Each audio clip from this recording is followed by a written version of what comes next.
A very good afternoon, ladies and gentlemen, and welcome back to the most sensitive, exciting, and most pioneering initiative of Maharshi Karve Sri Shikshan Sanstha's School of Fashion Technology, the 8th Green Fashion India International Conference 2021. The next session of keynote speeches involved talks from dynamic personalities from the fashion fraternity. We have with us our first keynote speaker, Mr. Avinash Mane, Commercial Director at Lensing Group. Mr. Avinash is presently responsible for the complete business of India, Pakistan, Sri Lanka, Bangladesh, Thailand, and Middle Eastern markets for Lensing textile fibers. Apart from directing the sales activities, Avinash involves in interactions with key stakeholders across the supply chain from fiber to finished garments, providing end-to-end solutions to the industry. He is responsible for strategy for product innovation and business development in various segments as well as driving marketing and brand partnerships for India and other countries in the region. We also have with us Mr. Arpit Srivastav, Regional Marketing and Branding Manager South Asia, Middle East and Thailand at Lensing Group with him. A very warm welcome to both of you. I would like to invite Mr. Avinash Mane to kindly start with the keynote. Thank you.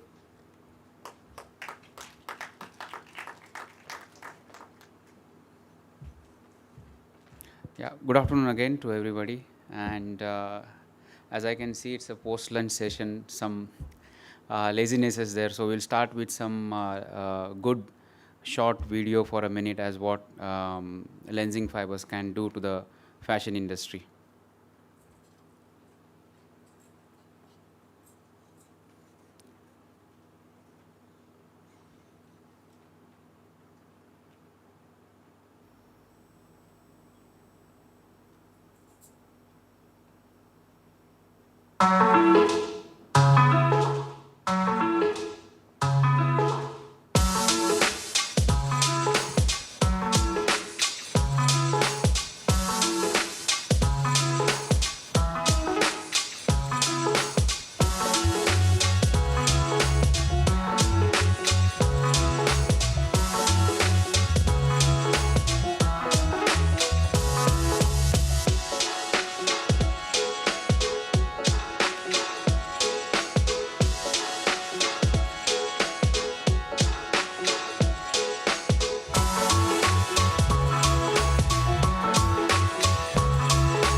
Hope this has helped all of you to just wake up a little bit, shake your bodies, and get into the tune of or what we are here for. So just to keep it short and a clear message to the whole students here that even though lensing fibers is known for its role in sustainability front since many decades, now the footprint is well created in South Asia market as well as in Indian domestic market as well. And my key message here to the students here, we are available, and that is exactly what I was discussing with the institute, that fabrics can be made available, which can be worked on, which can be tested by the students as what can be created out of this. So apart from that, what we would like to majorly do for the soft, first thing is not only for GFI but and not only for the soft but also for all fashion institute is to come forward and give this opportunity to them in terms of the fabrics which can be made available to them for testing. Now quickly I would run through a short presentation as what we are offering to the industry as something new on sustainability platform. We can start a presentation in brief.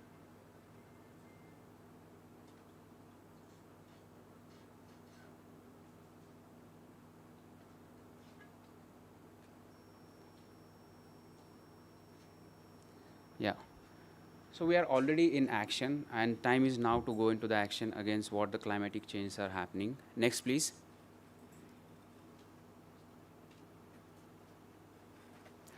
As mentioned prior to the lunch, also in this session, somebody who is working on sustainability, they have to get well aligned with SDGs, and lensing is well aligned with all its sustainability initiatives with the 17 SDGs which are there.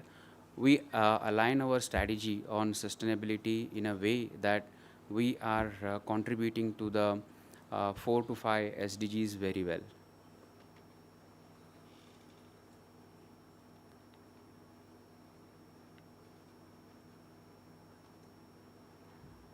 How do I go for next?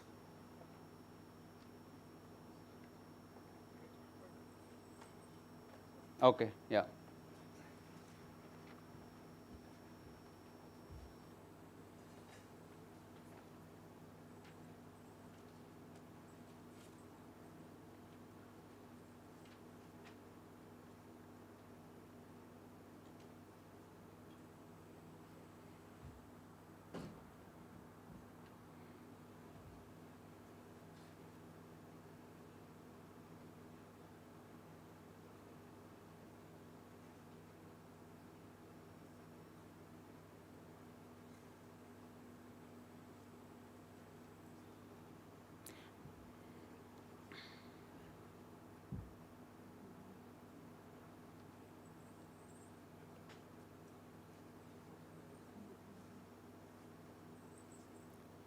So I will say next, then you can roll on to the next slide, please. That would be most easiest way of doing it.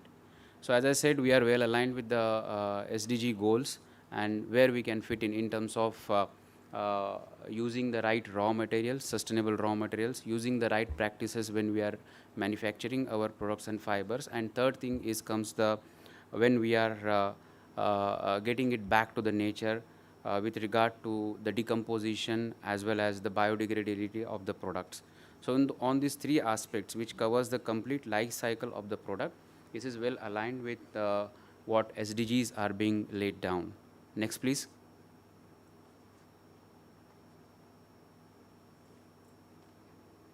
Yeah.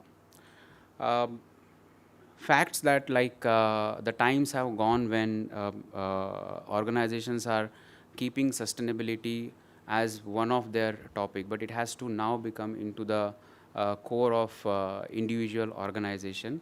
And Lensing is the first fiber company to have the science based goals. That means we are being our bottom lines are measured as how we are moving forward towards our sustainability targets.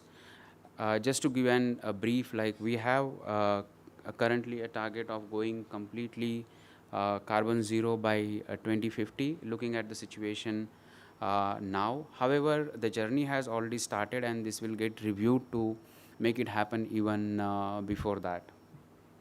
So that's the key message here, that we work on clear science based targets. Next.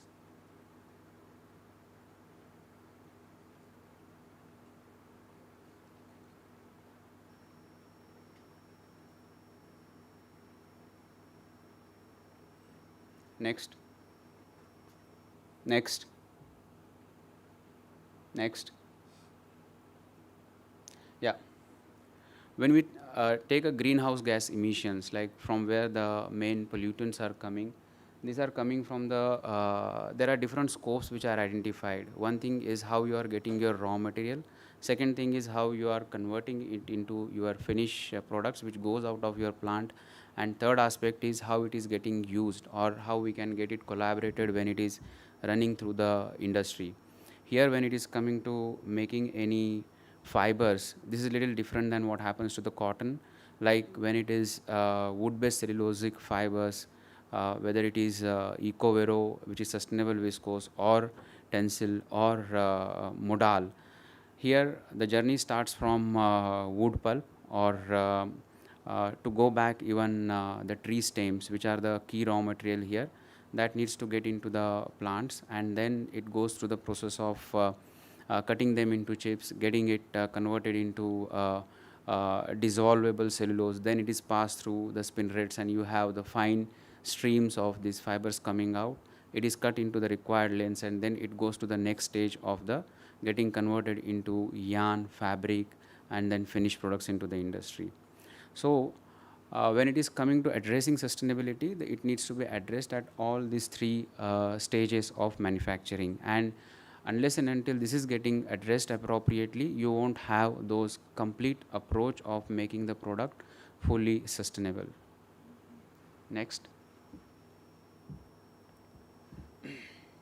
This is like in brief split of total emissions which mainly happens in the textile industry, and the scope 3, it shows it's happening in the major way where the main concern is and to getting it reduced.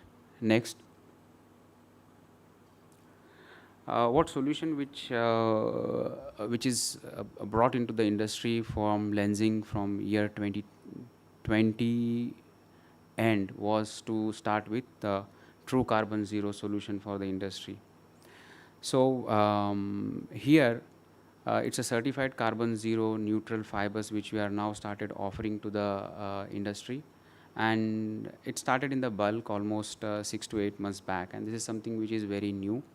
Slowly we are putting this forward to the local markets also, in the Indian domestic market also, and this is the area where the collaboration can really happen to take this forward in a big way with the institutes also. Next please. Next. Yeah, that's right. So it's worked on the three principles like reduce, engage, and offset. We reduce the impact coming from the raw material. We engage in a collaborative way with the converters or with the supply chain partners.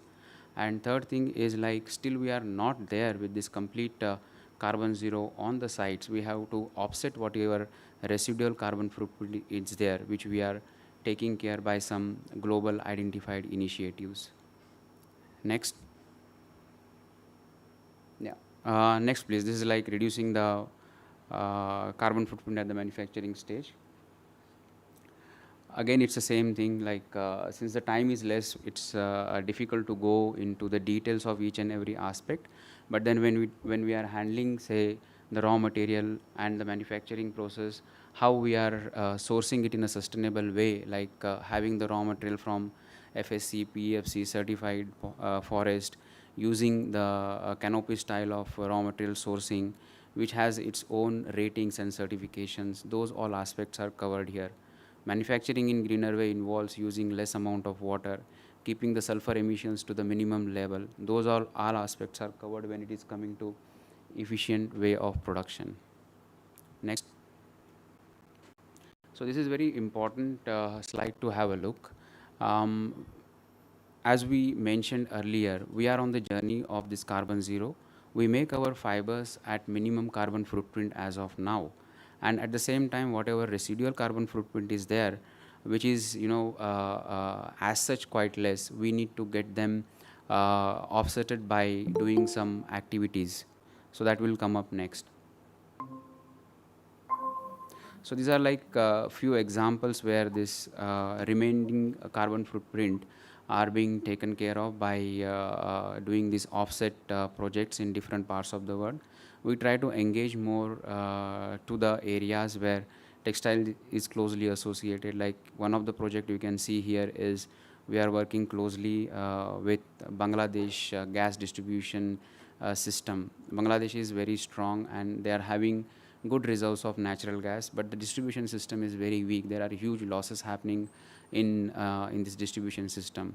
So project is initiated by the carbon neutral bodies to get it reduced, and then we make our contribution for that, and we get our residual carbon footprint offsetted for the same.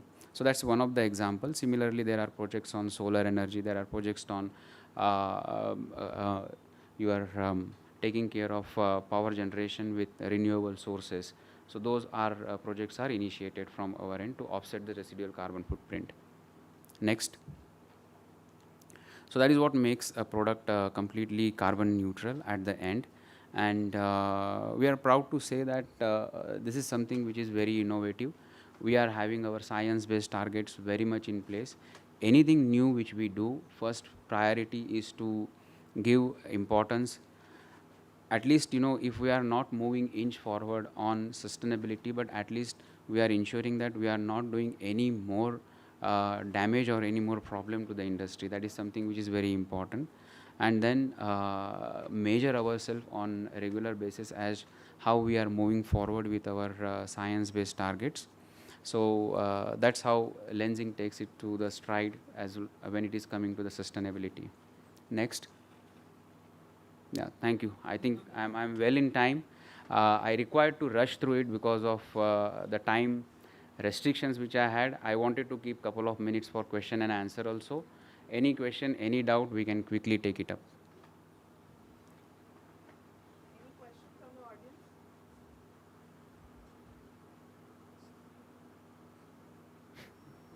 Yeah. Can we have the mic, please?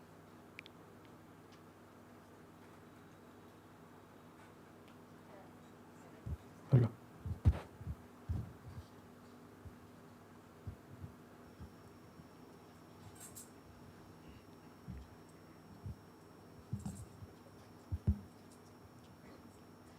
Myself Ashima Arora, and I'm from Oro University, Surat here.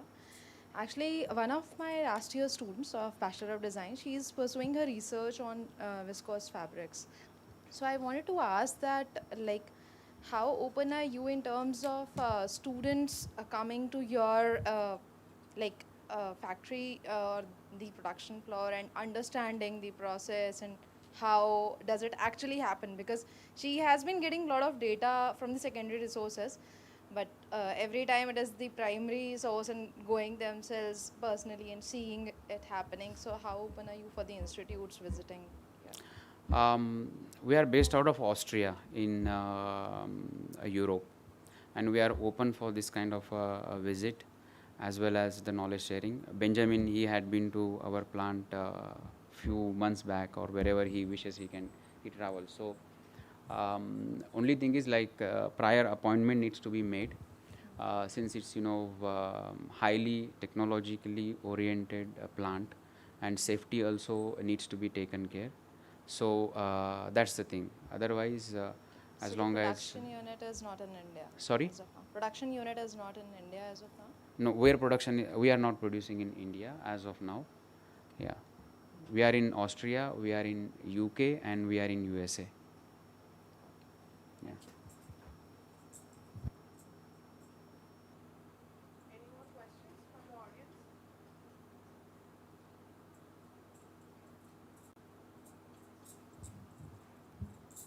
Hey. Questions from audience, not from you. No, but just something to add, like because you said secondary sources, you find also a lot of primary sources actually, because even the sustainability reports and the reports on the forest, like the primary, when making the fibers about the wood shops and stuff like that, you find a lot of independent audit reports about the company lensing as well, which is quite deep, I think, because we also, as a fabric wholesaler, try to study them. So you find a lot of things like that, and you can always ask, I think, to direct you to those from the CSR. My question is, when you say, I mean, India is a big market, and we try to be more regional, and it's reduce, engage, offset, as you said. So we try to be, as a fabric wholesaler, as local as possible in our production. So what are the plans for the Asian continent, let's say? I mean, India is a subcontinent, but for this region here to reduce in terms of transport also. There's something in Thailand planned, am I right? Yeah, that's exactly what my answer was. Like after being in Europe for so many decades, and it's taking a lot of carbon emissions, for fiber to get transported from Europe and UK and USA to India.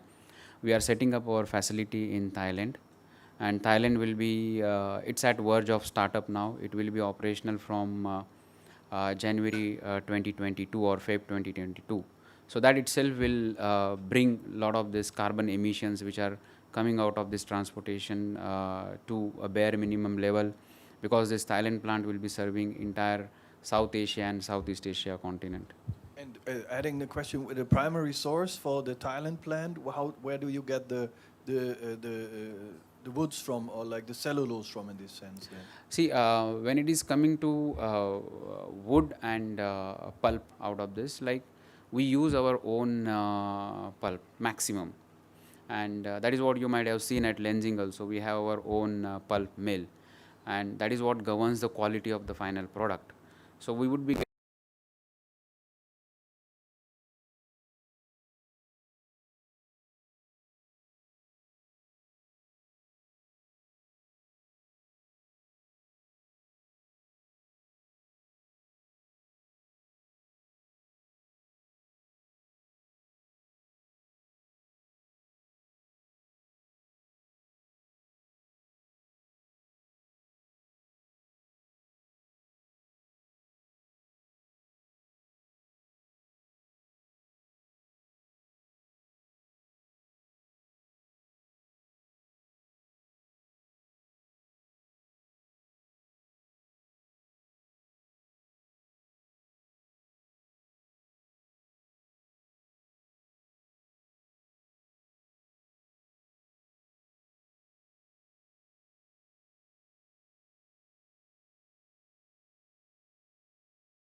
Good afternoon. Good Can afternoon. you hear me?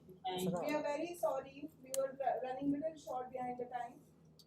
No problem at all. No I'll problem quickly at all. introduce you, then you can start with your keynote. All right. Thank you. Dr. Patsy is a leader in fashion marketing, international lead of fashion at Manchester Fashion Institute, Manchester Metropolitan University.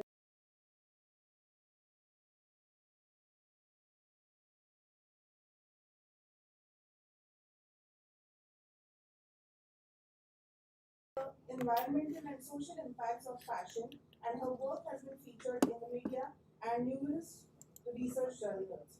Dr. Patsy is an associate editor of the Journal of Fashion.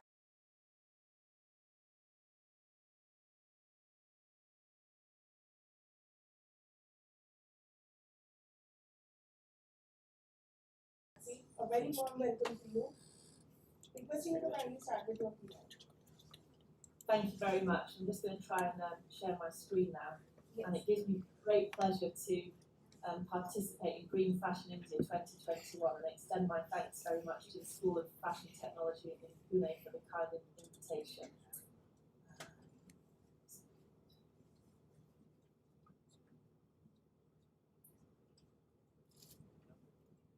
Can you see the screen? Yeah, it's coming. Coming, okay. Yeah, we can see. Okay, fantastic. So, although sustainable fashion does start with green design, but also with ethical sourcing, and although we've had a huge focus and quite rightly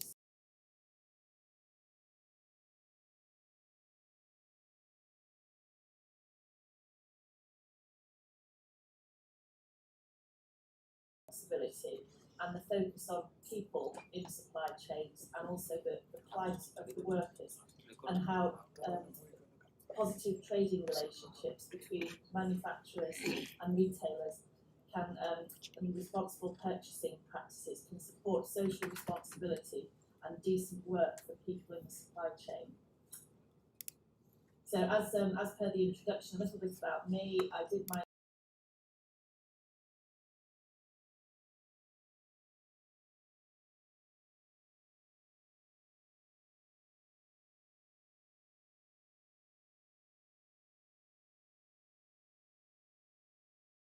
some of my findings from that as I talk. I've also published my work in various academic journals, book chapters, and I've also written for the media and had the opportunity to speak about sustainable fashion and fashion supply chains, both on national TV, industry events, and national and international press and media, which is really exciting to see this issue being debated and spoken about at such mainstream levels now, finally. So fashion supply chains are extremely long and complex, spanning many different geographical territories and many different processes of transformation from the raw material to the finished product. It actually starts with farming or agriculture or even petrochemicals for synthetic fibres. And there is generally a lack of visibility through the entire supply chain from end to end, from the actual point of origin of the raw material up until the retailers and consumption.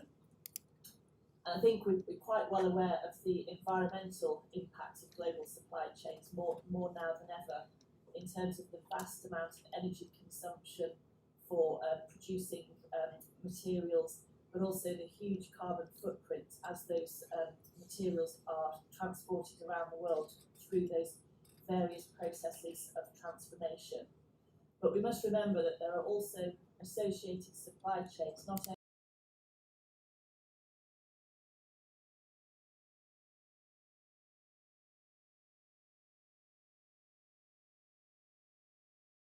the fabric and garment supply chain is. There's been a huge focus on cost efficiency in fashion supply chain management in recent years.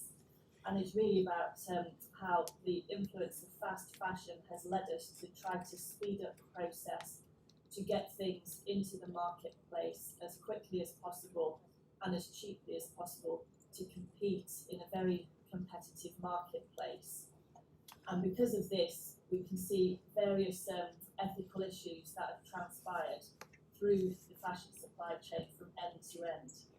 So I think we're very familiar with human exploitation in garment manufacturing, where there has been this almost race to the bottom in terms of retailers and brands trying to find the next cheapest sourcing location, where the labour costs are even lower.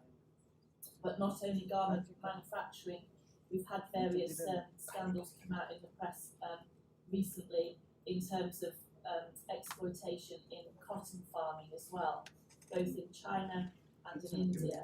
And you may probably know that the largest wave of suicides in the whole world ever is that of Indian cotton farmers who become indebted to large American pharmaceutical manufacturers who sell them the pesticides that they need to spray the cotton crops with, and they need more and more of those pesticides, and eventually they get into so much debt that suicide seems to be the only option.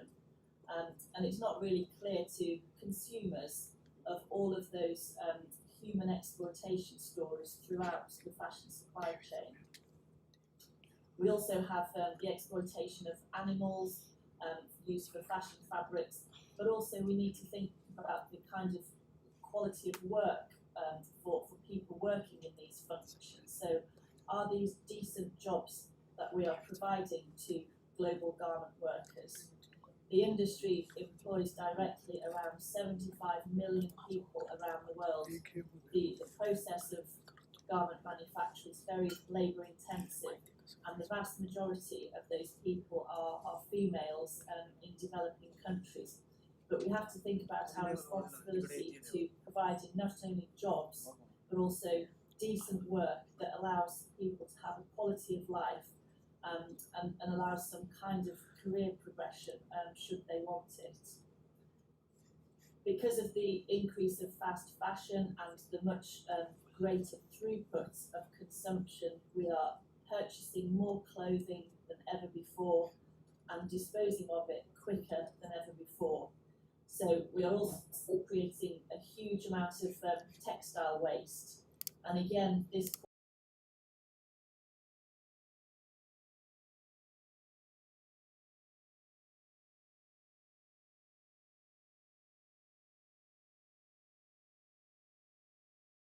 the clothing that is exported to these developing markets is of decent and good quality, fit for purpose and suitable for being worn again, rather than them ending up in a landfill site or on beaches as we've seen.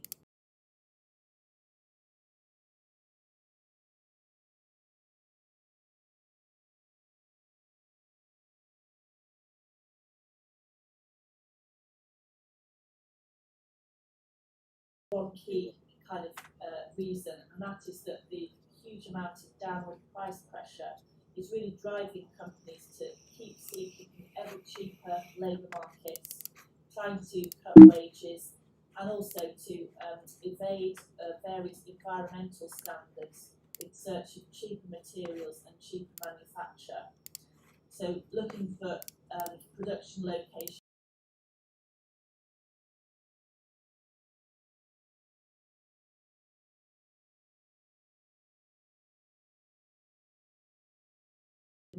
get away with things that perhaps would not be possible to do in the home market. And ultimately, we cannot have everything. So good, fast and cheap does not exist. And something has to give. And all of these ethical scandals show us how when corners are cut, then people and also the environment is exploited. And the exploitation of the environment and the pollution has very real human impacts as well on the people who live in those areas and have to live where water is polluted.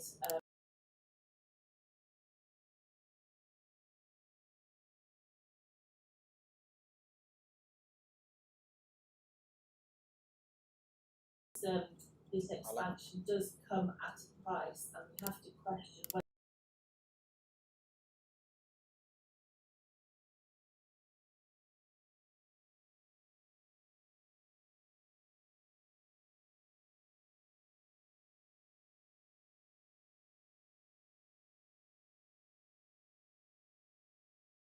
garment manufacturing. Again, we've seen this huge pressure for reducing cost and this extremely fierce competition amongst manufacturers, because retailers are really able to kind of pick and choose each season who they want to work with and really sometimes pits these suppliers against each other and try to get them to agree to lower prices and faster delivery. The supply chain is really complex, and we see a lot of outsourcing. So retailers and brands are working with a vast network of independent subcontractors and may not always have direct communication with some of the people that are involved in the supply. All of that is tending to happen in lower labour cost countries with the associated cultural issues and difficulties in managing across different cultures and really understanding each other. Because of the labour intensity of production, it is more attractive for retailers to source from developing countries that have much lower labour costs. And this industry is seen as a first step to economic development in many countries because of the low skills and relatively low investment required to set up a garment factory and train workers to sew. So this is why we tend to see this race to the bottom, where retailers are always looking for the lesser developed countries from which they can source for a cheaper price.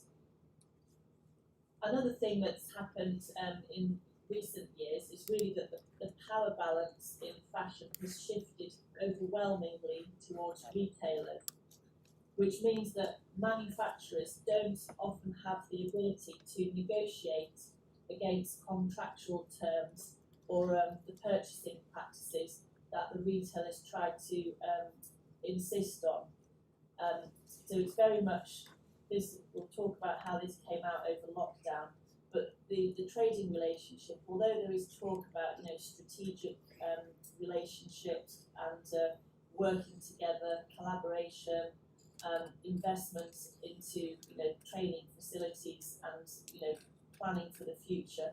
In general, the trading relationships between buyers and suppliers tend to be very price focused and therefore very transactional. The retailers are always looking for the best deal on that particular order, rather than thinking about the long term and ensuring profitability across the supply chain as the whole. It's always the focus on the retailer's own margin and kind of lack of consideration of how this might impact on the suppliers. And again, the lack of uniform standards across the world, there is no kind of global legislation against this. And if you are working with a big, powerful retailer, you don't really have the opportunity to negotiate or to question some of the terms of trade that they try to insist on. So there's a lot of pressure around time and speed to deliver things faster, to reduce production times, and to shorten design cycles, and also pay for air freight to get the product into the market quicker. There's also huge demands around flexibility in order to be able to demand quick changes to production, depending on how demand is going in the marketplace at the time. So some of the biggest, most successful brands such as Shein in China, Boohoo in the UK, they tend to place very small orders, often in the hundreds, not in the thousands, and really analyse what's happening on the website and then replenish those orders rather than placing big orders of tens of thousands of garments. So it's more difficult often for the supplier to manage that and to manage capacity in the factory. All of this tends to combine into a perfect storm of a race to the bottom. So a lot of the risk is really placed on the manufacturer, and the relationship is often thought to be at breaking points. And then we come to the social footprint. So the social footprint of fashion is really about working conditions such as wages, the working hours, health and safety, issues around child labour, forced labour, discrimination, freedom of association, and so on.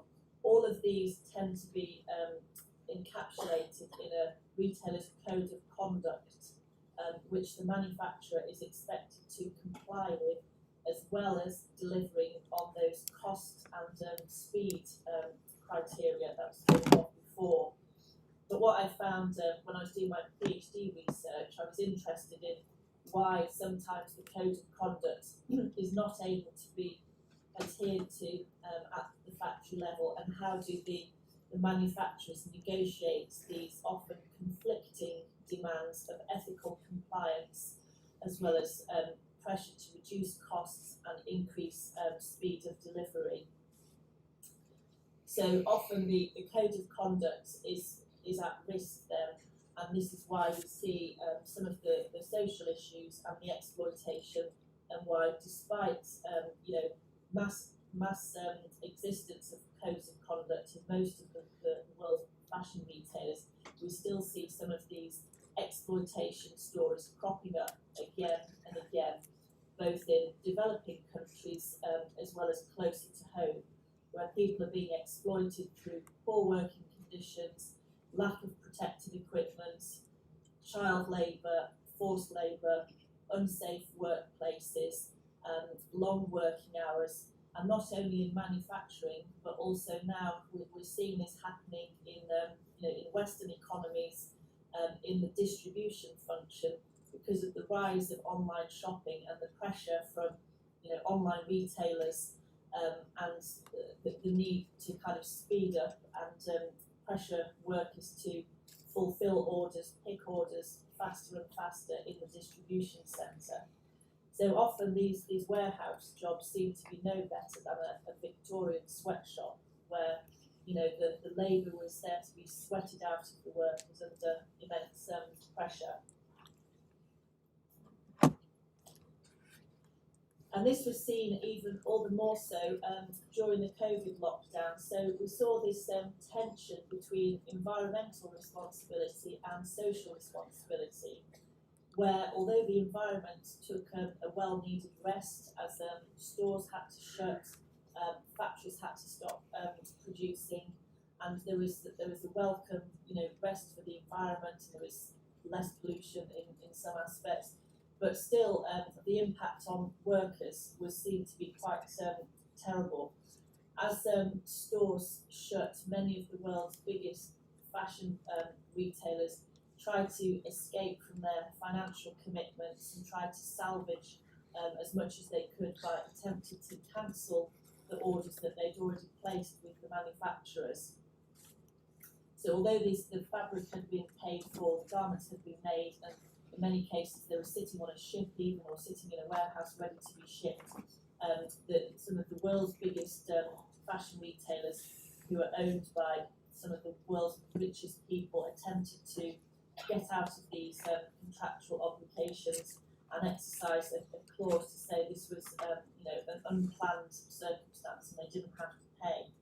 Now, once this became mass public knowledge, thanks to social media and so on, there was a big consumer, citizen global campaign called the Pay Up campaign, which really forced many of these retailers to kind of rethink their behaviour in that scenario, and many of them did then agree to pay the manufacturers.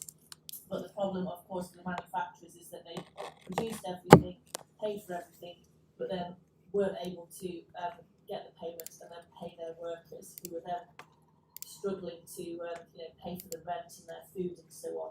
So it really brought home this the plight of the world's global garment workers, both in Bangladesh but also those working in the UK for online retailers whose sales went up over lockdown as people stayed at home and still continued shopping online. So some of my findings from my PhD, as I mentioned, I was trying to understand what might be the challenges of ensuring that the ethical code of conduct is implemented at factory level, and what might be the things that kind of challenge the manufacturer to achieve that amidst the pressure for reducing cost and increasing speed of delivery. So I found that on the left-hand side, we have these inhibiting factors, which is the downward price pressure, the nature of the product, which is always changing. So the workers can't always get up to a good learning curve before the next style change comes in. The retailer buying practices, which are quite problematic sometimes for the manufacturer to deal with in terms of what are the terms of trade and when is payment going to be made. The complexity of the supply chain with the many different companies involved, and also the power distribution, giving the manufacturers less ability to negotiate terms of trade. But on the right-hand side, there was also a lot of positive factors in that the retail buyers were increasingly concerned about ethical compliance and did want to support the manufacturers to try and help them, do good for their workers. Because of the labour intensity of the manufacture, many of the garment managers that I spoke to said it was absolutely imperative that they provided good working conditions, because their business relied on happy workers coming to work every day and sewing. Without the workers, they would have no business. So these were almost the most precious thing in the business. The development of trust between buyers and suppliers in Sri Lanka, it was interesting to see that many trading relationships were 10, 20 years old, that they've been working with the same retailer for decades in some cases, and that there was more of a focus on committing to working with that supplier, although there was no contract to say so, but it was kind of like an unsaid commitment, and trying to cooperate and collaborate together, looking at more of the long term and using technology to share data to plan production more efficiently and more accurately, so as to avoid changes to orders once they'd already been made. And I think the other point about Sri Lanka, there was also a lot of governmental support for Garments Without Guilt, the national industry initiative. And also we might say that the level of socio-economic development in Sri Lanka is relatively high. The factory managers were well educated and they understood the need for ethical compliance. And also the national culture of Buddhism, and the fact that the philosophy states you do not exploit other people or people beneath you. That kind of set the grounding for ethical compliance to be more easy to implement there. So from that then we can think about what might be the responsible sourcing practices. So it's really important to develop these kind of long-term and stable relationships with suppliers so that they they can invest in their business, whether that's investing in machinery, technology, training, human resources and so on, and really try to move towards these collaborative, cooperative and mutually beneficial partnerships, and trying to share the profitability across the supply chain, not just at the retail end of the supply chain. using technology to streamline the supply chain and share data for more accurate forecasting and more efficient production. And very important was the issue around pricing and payment. So having a sustainable price so that the manufacturer is able to produce, pay the workers, pay the materials, and not have to subcontract to an unauthorised manufacturer who has worse standards because they can't afford to make it work in their own factory. And also timely payment. So in some cases, manufacturers have to wait up to 3 months after they've shipped the order to get the payment from the retailer, which doesn't really support them to pay wages on time. And then realistic delivery schedules. So enabling manufacturers to make the order in the allocated time without having to have excessive amounts of overtime, locking workers in the factory so that when fire breaks out, they're unable to escape with their lives and so on. All of these things really happen. The root cause of this is the purchasing practices and the pressures on the manufacturers. And also rethinking some of the logic around penalties and making the manufacturer pay for air freight if they miss the delivery deadline, which in many cases is due to the buyer changing the order once it's already gone into production. Most positively, only just last month, September 2021, a consortium representing over 75% of global garment and textile manufacturing, including the STAR network of sustainable Asian manufacturers, the International Apparel Federation, the Better Buying Institute, and a range of other experts came together to establish a sustainable terms of trade initiative to really give a voice to manufacturers around the world and try to create fairer purchasing practices for the benefit of all in the textile and garment industry. So they've published a white paper only just last month, which sets out a number of recommendations and the fact that they would like to set out minimum standards of behaviour and sourcing practices for everybody who is trying to source from the global garment and textile industry, so that it's not just for some of the pioneers who do implement better practices, but so that everybody has to have this minimum standard of behaviour, which would be around things such as fairer payment terms, no late payments, pricing should cover all of the costs of ethically compliant production and allow for reasonable and maintained supplier profitability, and that the buyer should cover costs of missing deadlines and then making the supplier make things within a shorter window. So this is a really positive development, but we'll have to see how this goes forward and whether the world's fashion retailers and fashion buyers would be willing to commit to this initiative and agree to these minimum standards of behaviour. And then finally, what's the way forward for this? Really, to be sustainable across environmental and social aspects, the industry cannot continue operating on this cheap labour focus and this prioritisation of price above everything else.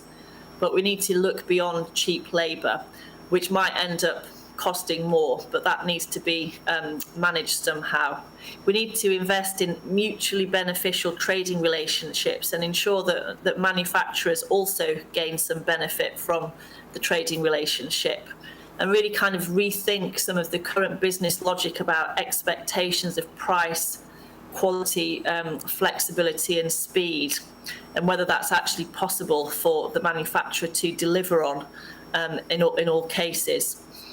Manufacturers would like a more stable business relationship with buyers, so to have some kind of better way to plan ahead and know that they're going to be dealing with them next season and so on. And really, the Sustainable Terms of Trade initiative is a way of helping us to level the playing field by setting these minimum standards of behaviour for all buyers to comply with, and that way building a fairer marketplace for everyone, and then supporting decent jobs for the world's global textile and garment workers. So I'm going to finish there, and I hope that's given you some food for thought and also given you some insight into how, you know, the management of the fashion supply chain kind of plays out into working conditions and our responsibilities for building better supply chain management practices that are then going to help to improve the working conditions and decent work for many of the world's most vulnerable garment workers around the world. Thank you.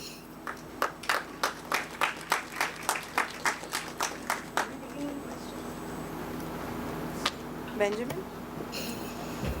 Okay. Thank you so much, Patsy. We'll be taking question after all the all the keynotes are done. Will that be fine? Yes, fine, thank you. All right. Perfect. Thank you so much. Up next, we have with us our next keynote speaker, Mr. Yogesh Gaikwad, Director, SDC International Limited, India Chapter. Over to you, sir.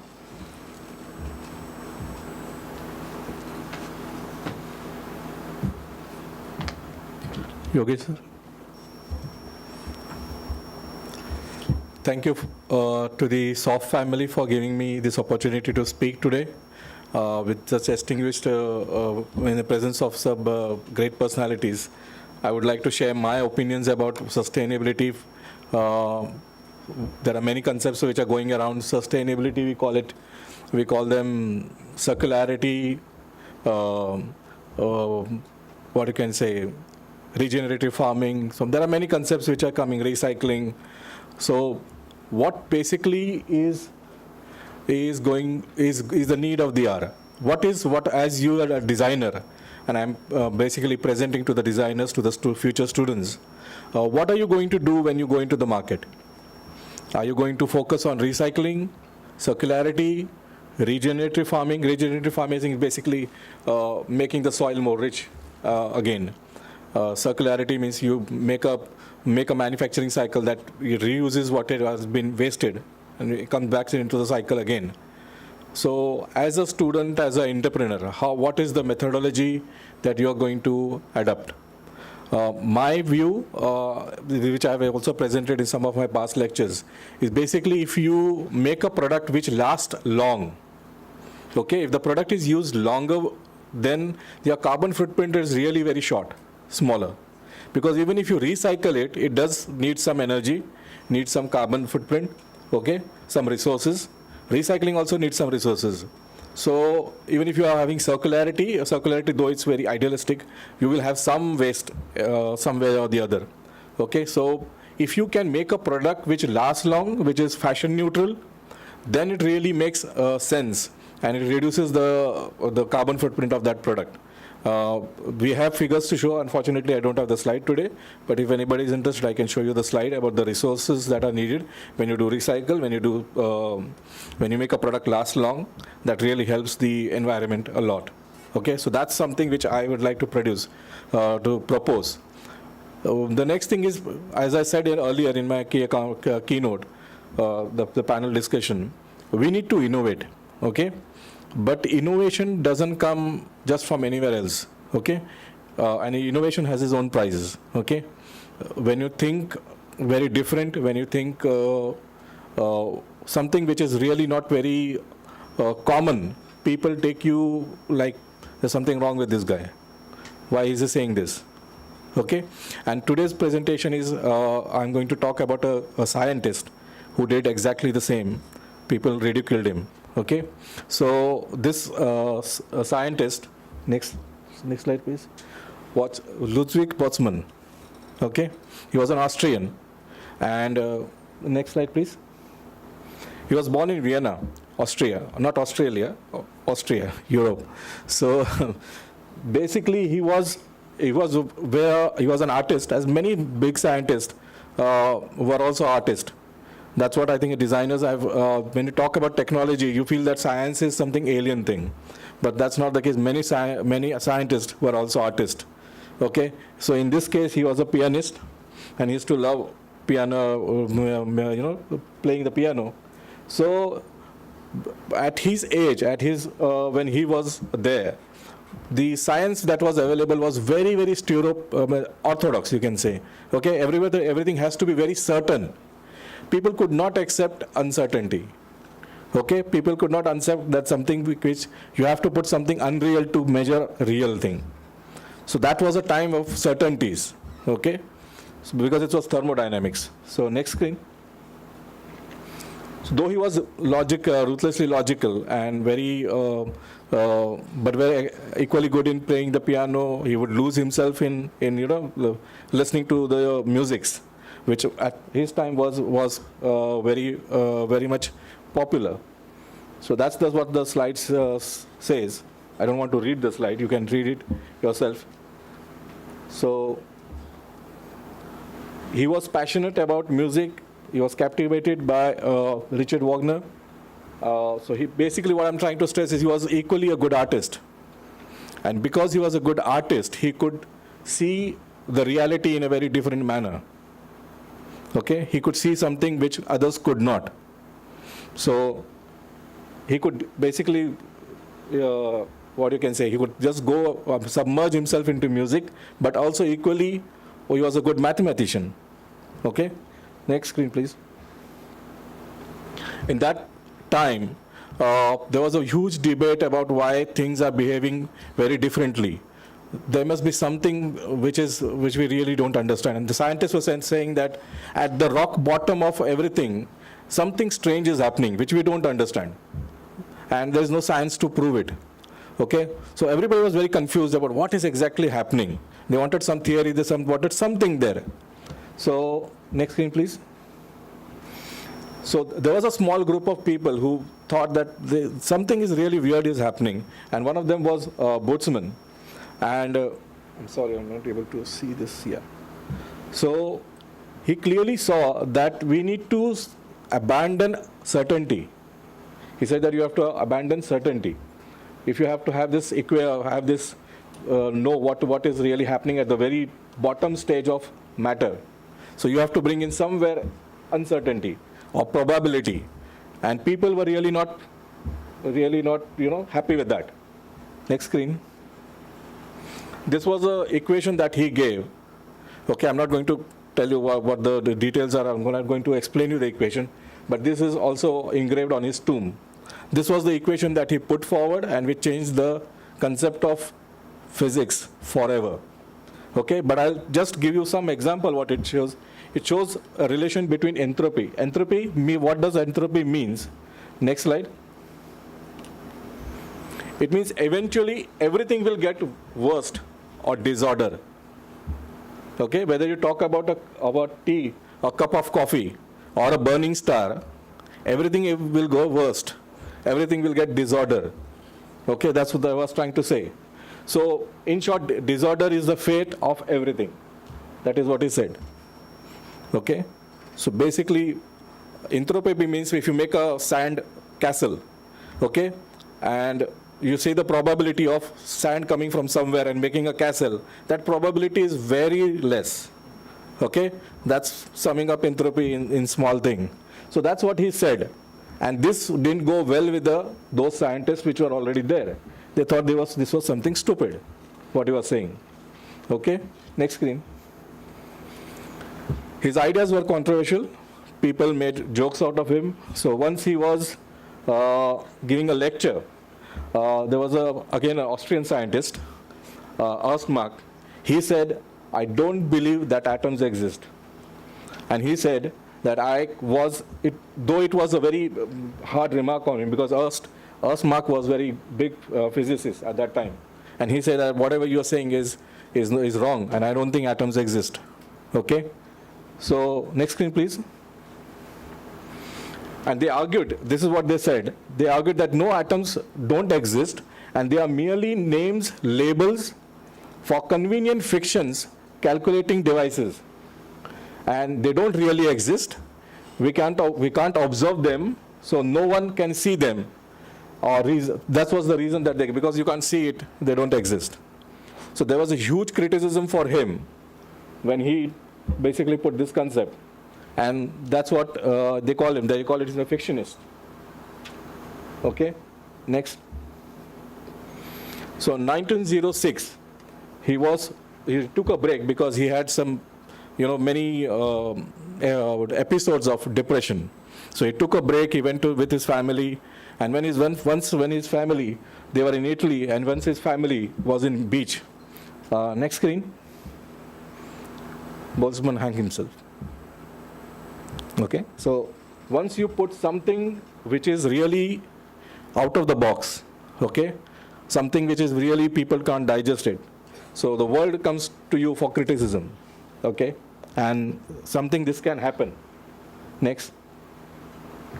So just after his death, the world realized that what fictionist was saying was correct, and his theories became the norm. In fact, it became a scientific orthodoxy. So when you innovate, when you bring ideas, okay, make sure that if there is criticism, there are many possibilities that you will succeed. Yeah, just because somebody thinks that this is not possible, okay, some learned man comes to you and say, you are an idiot, you can't do it. Bullshit. Okay, stick to your ideas, prove yourself, and come up with your plan, because that's what you are capable of. You are capable of doing creative things. You are capable of doing things which normal people don't see. He was basically, Boltzmann went into the heart of matter, and he saw what people didn't realize. He saw something which others couldn't see, and people made jokes out of him. But ultimately he triumphed. So that's my message to all the designers, come what may. If you believe in your idea, stick to it. Okay? Next. So that's his tomb, and that's the formula that's written on his grave. S is basically entropy, is equal to K by the log of W. Next. So just believe yourself, okay? Play with your ideas, okay? We had a lecture called How Did I Get Here in SDC, and we had Nivedita Sabu, we have Hina Gandhi, we had some best lectures in London, and if you would have heard those stories, people have cried when they hear this story of those designers. Yeah, so meet people who have done the things hard way, learn from them, don't give up on your dreams, always move ahead. So this is what we have always done in SDC. This is one of my favorite lectures, How Did I Get Here? Where people come and tell, how did I get? Or you can say, how the hell I get here? So next. So that's my final message. Be always curious. Look at innovations around you. Be informed. Okay, read the newspapers if you are in fashion. Read newspapers. Read the fashion world. See what's happening. What are the technologies that are coming? Look how you can use them. Get inspired, but don't be dominated by them. Okay, and there's always a better way to do, and usually it's a very stupid way to do it. Okay, so when I was looking at the Discovery channels once this thing, and they said that they wanted to see a sun, and because the sun is so bright, you couldn't see what is happening in the periphery. And somebody said, put something in between, and you can see what is happening around. And it's such a stupid thing, but people didn't realize it in the first go. So be curious, be stupid, come up with ideas, believe in yourself, and the world is your playground. Okay, thank you. Questions? Later.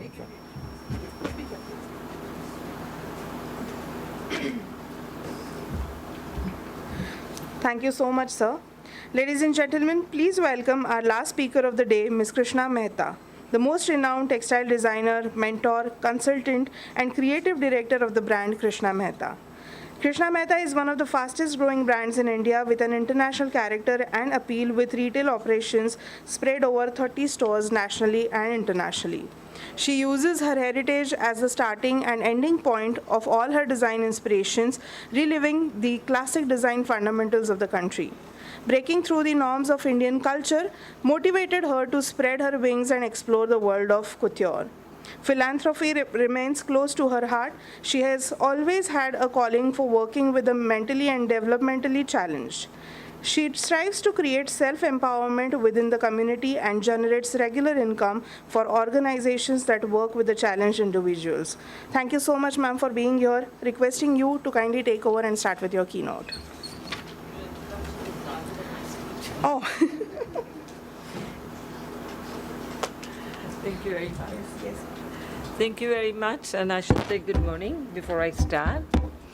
Can we do a little exercise? I'll finish in 2 minutes. I just want you to raise your hand high. Right hand high. Everybody, as high as you can. Sir, you too. Everybody. Okay, that's it. Now, I want you to close your eyes for a second. And raise your hands just a couple inches higher. Voila, put them down. All I need to say is that when I told you to raise your hands high, you raise it as high as you can, but then you could still raise it higher, which means that we all have so much potential within us. You need to believe in you and tap in that potential, no matter what you do. So anyway, here we are today talking about empowering the roots, the power of collaboration, the power of co-creation. We have umpteen number of talks that has happened. You've given numbers of what can be done, what cannot be done. So I'm going to keep it very short. And I will just say that this is something in which we cannot work individually. We all have to do our little bit, and we have to do it sincerely and honestly. If you're given a simple example of this king in a kingdom who said that he wanted to test, are the villagers together in unity or not? So he said, I want everybody to just go and put 1 cup of milk in that well of water, which is drying up. But it doesn't need water. I need everybody to put 1 cup of milk. Every villager went and poured in, most of them, a cup of water, saying that everybody's pouring milk. How would they know if I am putting just 1 cup of water? Why should I waste my milk? Guess what? It was full of water. And there were few who could have put sincere cups of milk, but they were lost. This is the state we can get into. So this is something, it's a program in which we all need to work together. You need to believe in it. You need to sincerely see what it is that's going to happen to the world. And don't take it lightly. This is, I mean, I would say that I have gone through all these things. I've already been in business 35 years, and I have seen the changes from where it was to where it is getting. And the future is in your hands. So I would say that when everybody's been talking about upcycling and recycling and organic and all these terms, that now it should be embedded in our DNA as designers of the future. This is something that we need to imbibe and ensure that we keep on living this and pass it on to the generations. If you design something like this, you will have buyers to buy it. And as Yogesh had said, that you need to design it with conviction. You need to be sure of what you're doing. And so going green again is going back to the roots. Going back to the roots is it's when you sow something, you will reap that thing. So you sow goodness, you sow righteousness, and that's what you're going to be reaping. And work with this through everything in your design processes. And as designers, again, when everybody says it is true that clothing plays a very important role. So you need to be careful about the fibers that you use. You need to be ensuring that it is grown in the right way, or it is manufactured by the right way. So I'm talking about here fair wages, I'm talking about human right abuses, I'm talking about animal right abuses. Try and work towards all these things, and I guess we, in our own way, can make a little difference, and every little difference that we make is going to add to the whole universe of difference that's happening.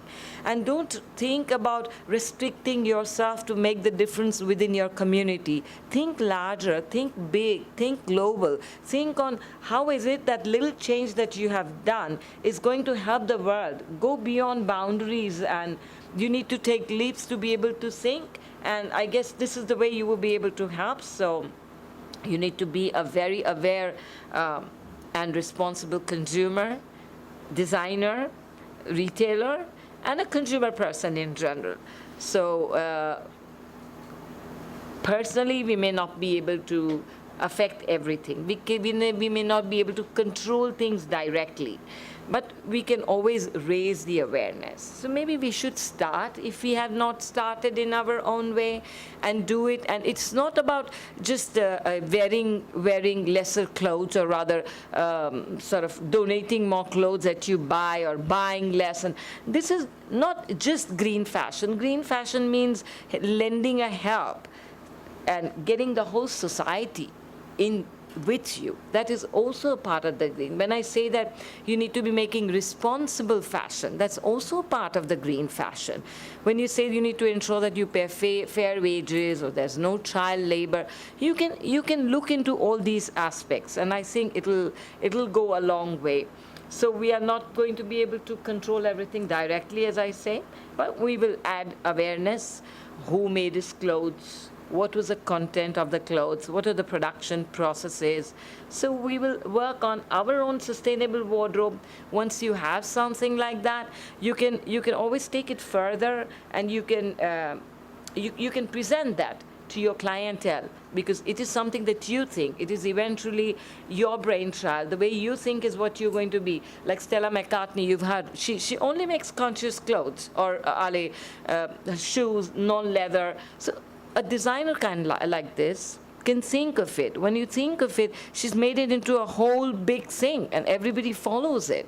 So believe in your things, trust yourself, you can do it, take it further. Eventually, it is up to you. It is for you to choose if you want to be a part of the problem, or it is for you to choose if you want to be a part of the solution. So I end my note here. Thank you very much.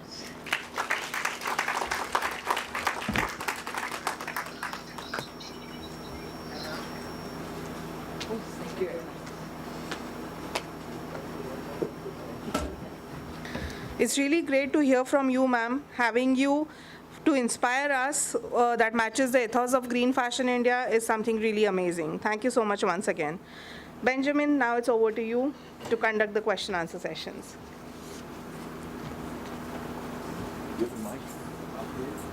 You can do it from your... No, but we should sit. No, we should not sit. No, we should sit. Okay, hi. So I thought we have a little panel discussion, and I think we should sit on the panel, even if our name's not mentioned. Come on, it's shortly. People should see us. It is streamed also. Please, Krishna, we should do that. So I request Krishna Mehta here. I request Yogesh here. Where is he? He's there. Yes, Avinash is not there with us. Lansing had to leave, so it would be nice to have an Inoshka also on the panel. And just a small little question and answer on this panel. And Patsy obviously is joining us from Manchester, I suppose. Yeah, hi. So please come up. It's just a small impact discussion, and I'd need a mic for that, please. That is not like this permanent. Thank you so much.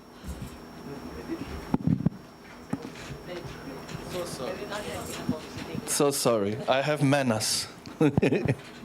So, listening to your beautiful keynotes, I would like to split this panel discussion and open it up especially for students, because again, that's why we're here. And we heard about Patsy speaking about, let's say, more global supply chains and research and how we can clean them up. What are the ideas on a more global level? Then coming to the inspiring keynote about Boltzmann by Yogesh, which was very, very nice about creativity in general, and you should go beyond, have your ideas and don't let others fool you and say you can't, right? It's about motivational things. Obviously, we heard about lensing, which was a technical thing, about fabrics and stuff. We can continue that. And we heard Krishna speaking about, I think also what I heard is about entrepreneurship, also similar to Yogesh's thing, like motivating people and these type of things. And Inoshka is also an entrepreneur. So I would like to start about giving some advice. I was also an entrepreneur. I found I have a wholesale company for sustainable fabrics, and I never thought about that I have a wholesale company for sustainable fabrics because I studied literature, political science, and other things. It has been a long way. There have been many offs and ons. And I want to ask you directly, as entrepreneurs or having people who has to do with entrepreneurs, Patsy, we get you in also on that. We come to some more specific questions later, but what would you give as an advice? Because there are many girls here who might say, well, how should I get to, first of all, you need design, then you need marketing. Where should I sell? How should I sell? How should I start? Like, there's so many things. You see, even when I ask the questions, you think, where should I start? When you have ideas or you think about building up a fashion brand, what with all your experience, what would you give as 3 advices to the girls about that? Starting your own fashion brand, not working for someone. Three advices each of you could give. Maybe 3 advices from your experience, please. Well, first of all, you need to be true to yourself. Do what you think, what you believe in, and you always walk with your best foot forward. Second is you need to be following the market as well. You need to know what's it that people want, that you're not working in isolation. Take people with you when you're working with everything. And Ali, the third thing is, what would be the third thing? Keep your eye on the profits. Okay, one more question to the second thing, because you spoke a lot about cooperation. And this market out there, we see it as there are many sharks, and the one is not giving the other the profit and stuff. I have the feeling in the field we are working called sustainable fashion.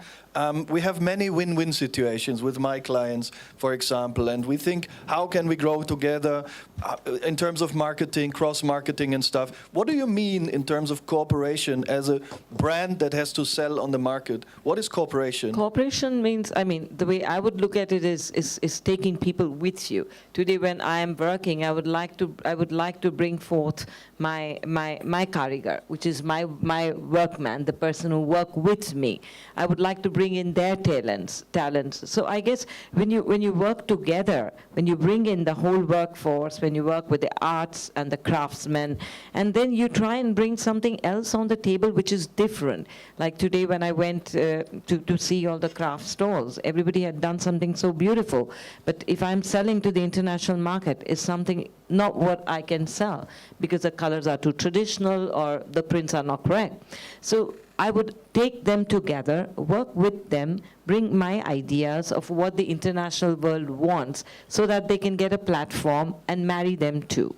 So I guess this is a kind of marriage that I always like to work. Okay, so it's a cooperation in terms of in the supply chain itself to cooperate with those who produce for you, which is the ideal, Patsy would say, Voilà. Dr. Perry would say, I suppose, because there's so many anonymous corporations, companies who can't do that or won't do that. Code of conduct you mentioned is everyone has it, but no one does it.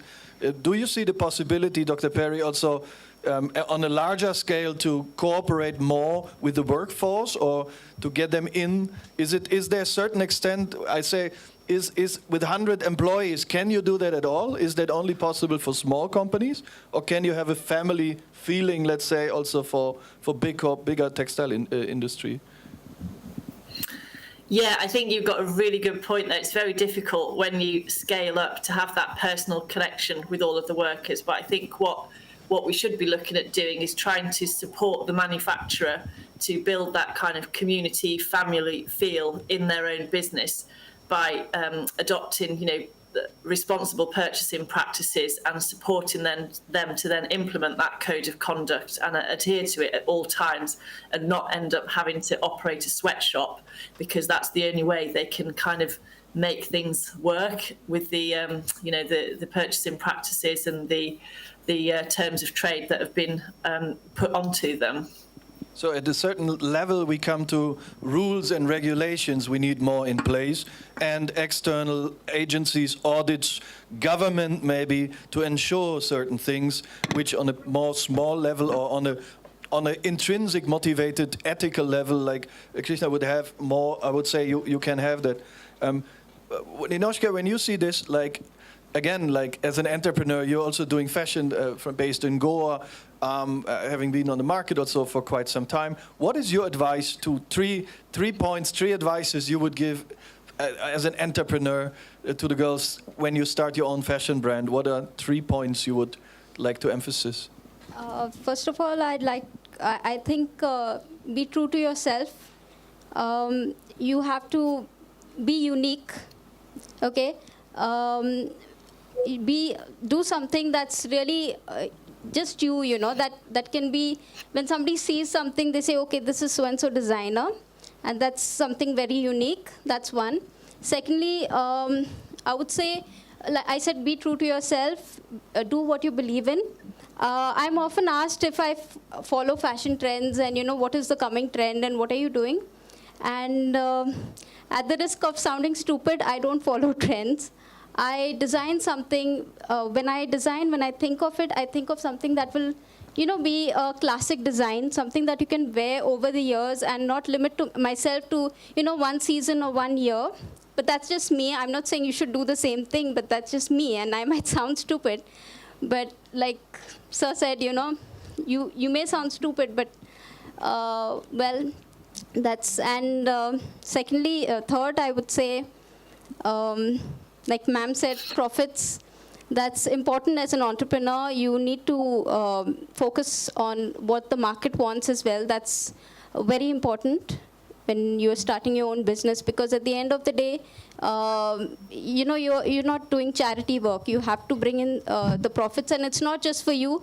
It also means you're taking the people who are working with you. You know, you are supporting them. So it's very important what you do and how you will succeed. Your success will impact the people that work for you and work with you. Thank you so much.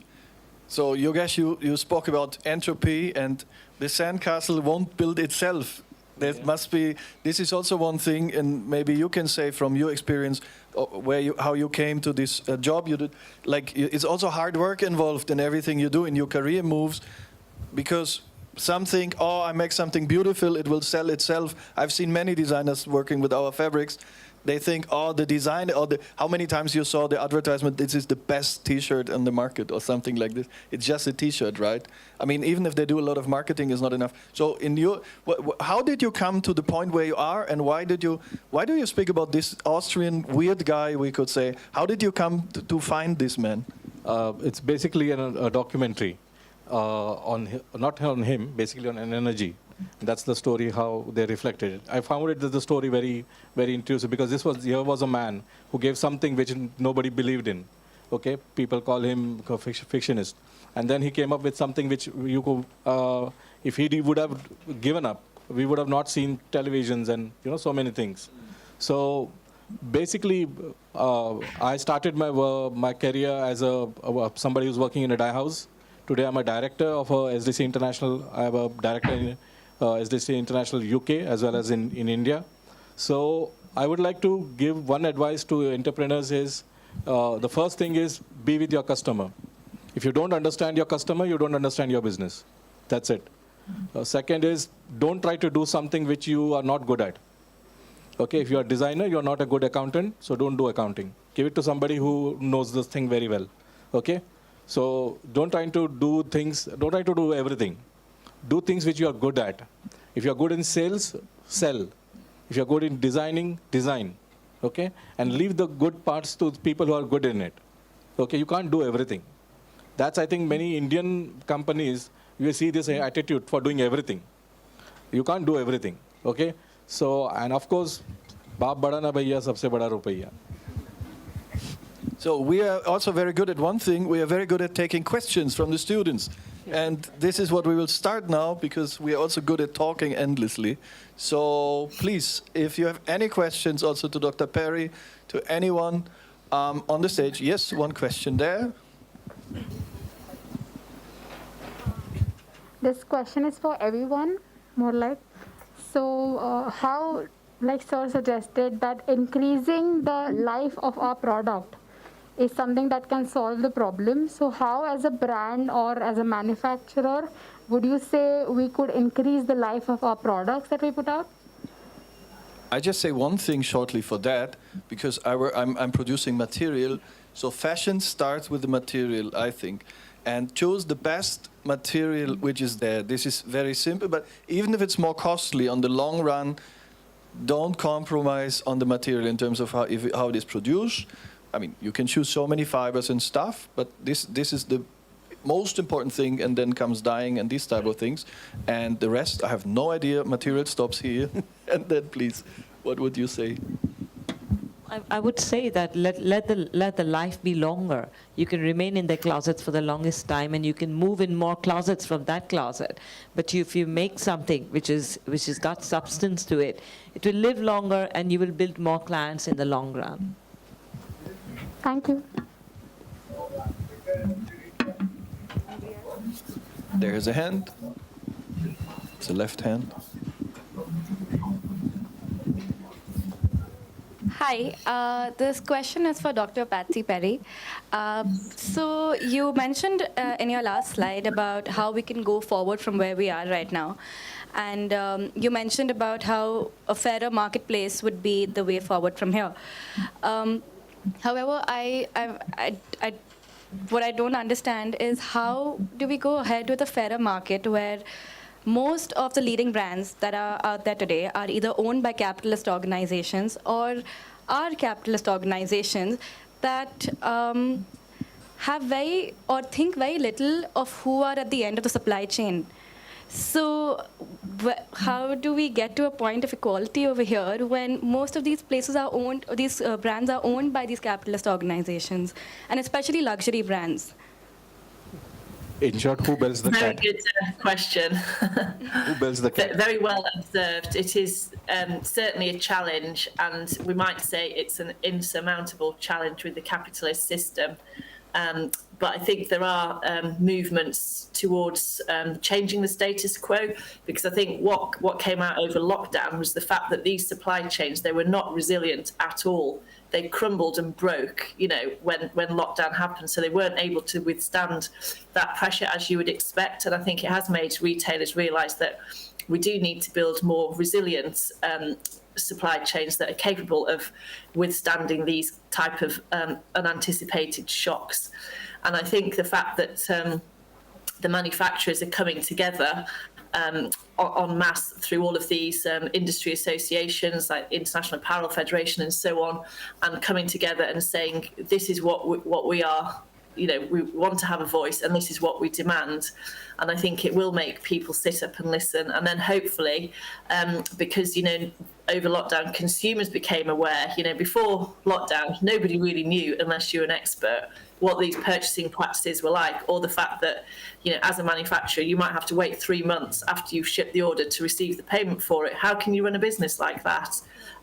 But I think people, ordinary people didn't know about any of this, but it all came out in the wash over lockdown, because we found out about the plight of the workers, and the manufacturers were kind of dripping in blood, weren't they? And but still, they were unwilling to kind of call out their customers, because they feared losing that customer over the long term. So you can see how the power imbalance is very, very ingrained. But I think with more pressure, greater awareness from consumers and ordinary citizens, I think that we can move a little bit further towards fairer practices for all. Because the point is, audits don't help the problem. If you just keep going into a factory auditing and finding poor working conditions, it doesn't actually identify the root cause. But the root cause is very often these retail buying practices and terms of trade.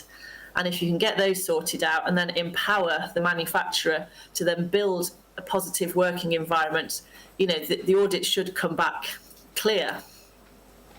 Right. Thank you. Thank you. Yes, there in the middle. Hello. I don't know which one of you could answer this question, but we did talk about, how to make the fabric and how to choose the right fibers. But we, like Ma'am said, we eventually have to scale that product. And how do we do that sustainably? Because eventually the online market may also exhaust. What is the way forward from there? Can you explain what you mean exhaust when you say online market may exhaust? What exactly you mean? Like, we are doing digital marketing, and it may get boring after a certain point.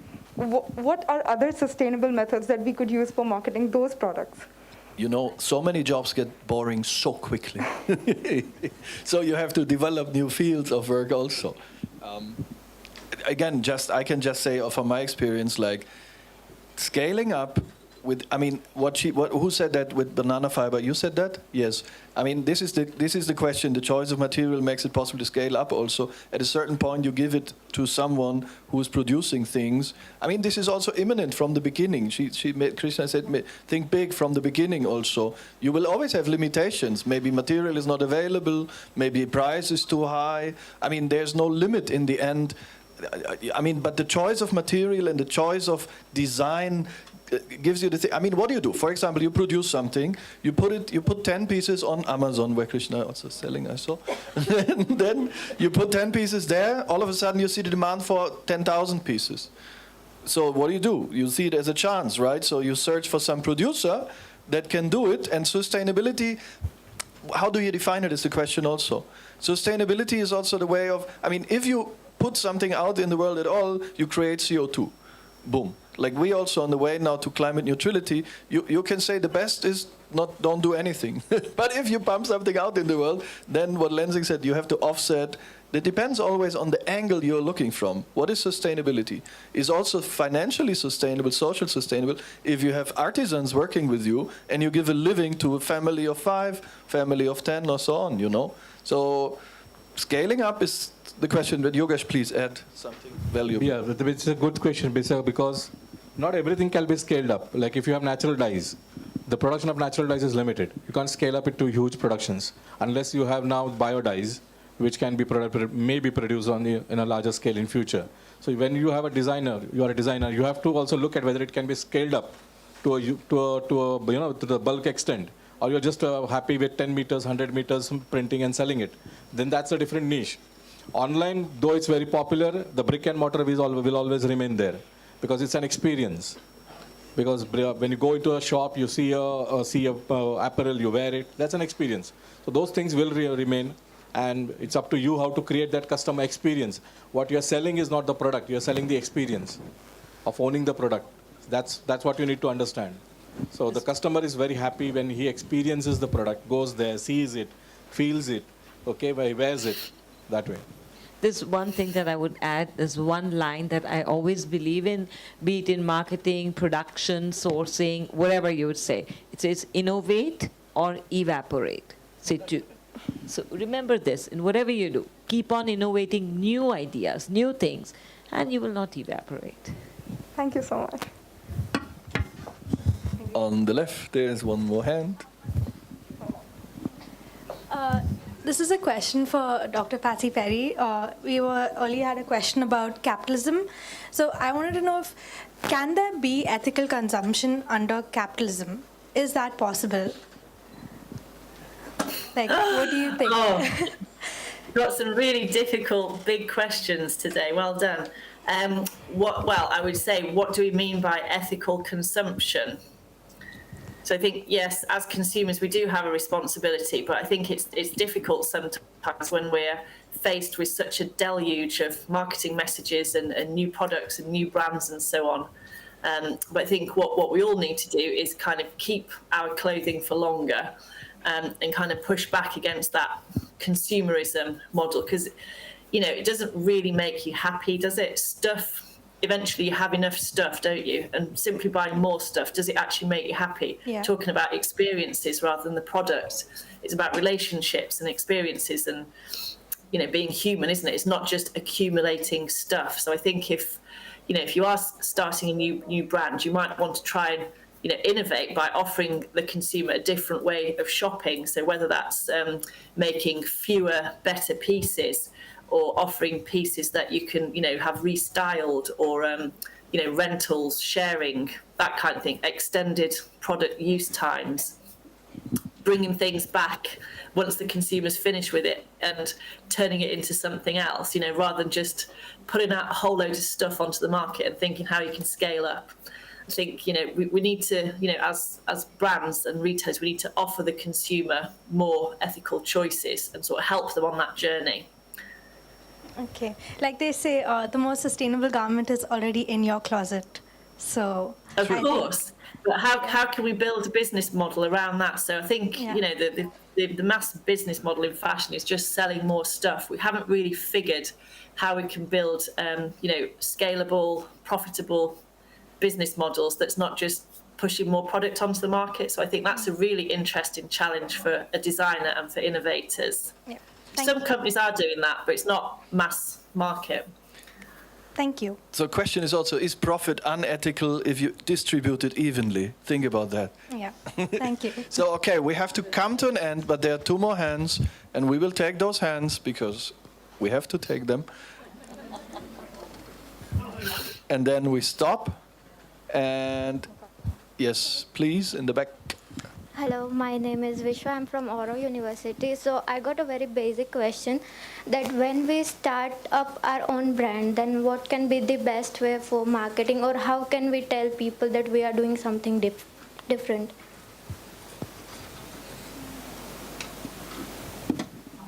I can say again in one line. A sun doesn't, even if there are clouds in front of it, it's going to come up and you're not going to miss it. If you have something in you, you're never going to be missed. So you don't have to worry about how can you do it. Believe that you have something and come up with something which is unique and special, or you'll always rise and shine and people will come to you. Thank you, ma'am.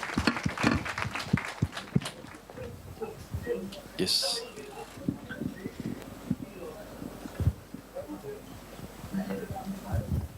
Hi, back again, sorry. So there's a huge conversation going around about the Facebook's metaverse. I don't know if you've heard of it. So I want to know what would be the implications of the metaverse for fashion, and also what would its footprint or reaction be towards sustainability in the industry and for the civilization as well. You have crazy questions today, but this is very nice. Thank you.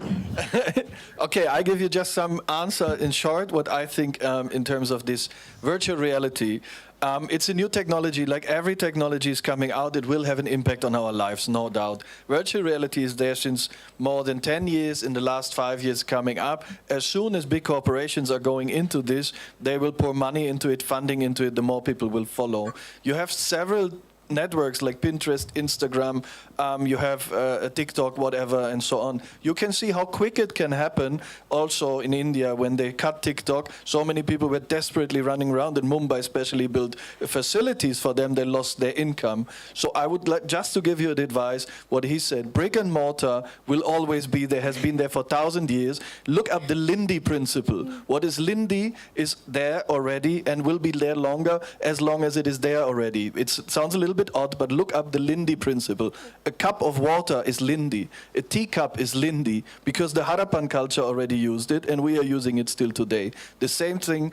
People will walk in a shop, will take a piece of clothes and will take it. So don't be scared of metaverse. The sun will always shine and this no metaverse and no computer will destroy that for sure. Thank you so much for entertaining all the crazy questions. And also I want to add to that people will always continue wearing clothes. That's true. Thank you. Okay, so that was it. Thank you so much. It was a lively discussion. There's one more question. It is a lively discussion. It's grammar also today. Okay, it's on. So my question was, a lot of people, there's a surge of brands claiming to be ethical, to be sustainable, and it's not really the job of a consumer to look behind a brand and see whether it's sustainable or not. And the way you can really put a check on that is by introducing regulations, right, in the fashion industry in general. But do you think doing so will break the backs of indie designers? Yogesh, you are in the dyeing industry, so you know a lot about regulations. I mean, there are already quite big regulations we have across the globe for the Western reach we have. So regulations are still there, but we have two Bibles. We have a Bible for what we export, and we have a Bible for what we produce for for our own country. So when we produce for the local consumption, that restrictions evaporates. Okay, so it's up to the governments. India also, we will be having more regulations now, and I hope people work ethically. And I mean, otherwise you see the Yamuna, you see the Ganga. The whole what you can say, the corruption is there in the waters. So there's nothing to hide. It's all there in the waters. So. And just last one thing, you said it's not the job of the consumer, it's not the job of anything, it's not your job of anything. But what Krishna said before, there's a citizen responsibility. If you are responsible, you're responsible. That's not your job, but if you work in the industry, you also say, it's not the job of me. No, it is your job. If you care, you care. If you don't care, you don't care. Simple as that, 1-0, there's not more. That's it. Like, you as an individual can only change that, you know. There need to be regulations, yes. There need to be responsible people, yes. But only we can be responsible, that the society is responsible. We are the society. That's how it is. Okay. And with these wise words of a stupid man, we end this discussion. Thank you so much.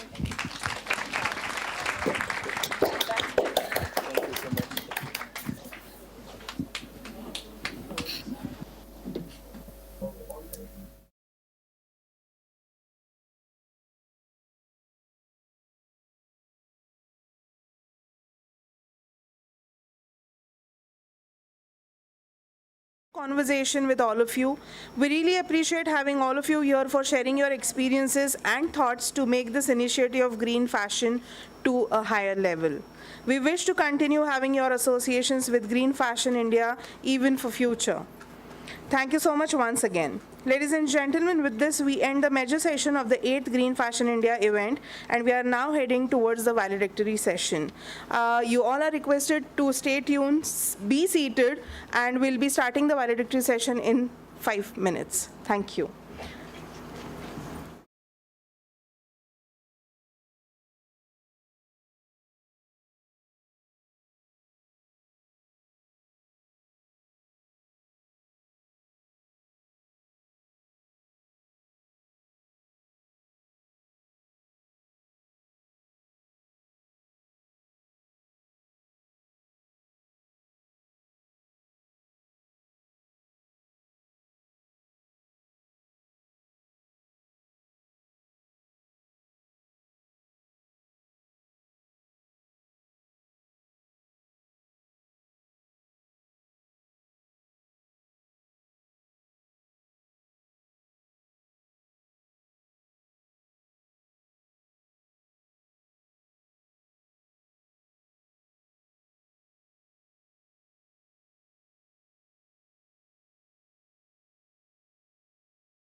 Fashion Technology and Diastar India are going to sign MOU.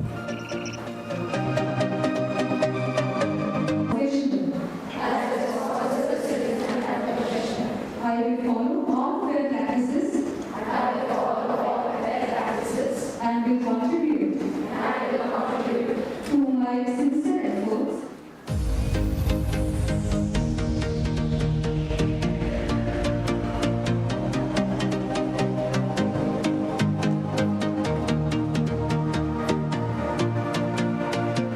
we will need to make some paradigm shifts in the way we think, the way we work, the way we operate, and the way we reward.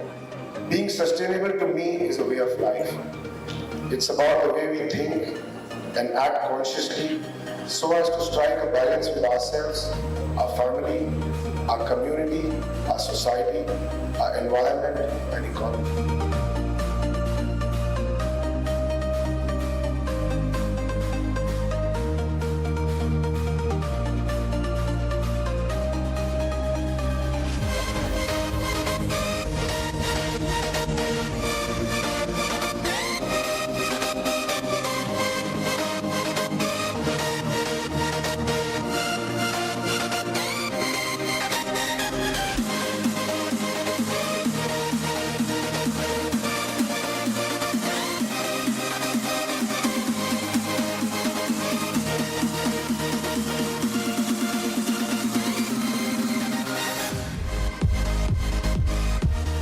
We would love to be associated with CGF, and I'm delighted to say that.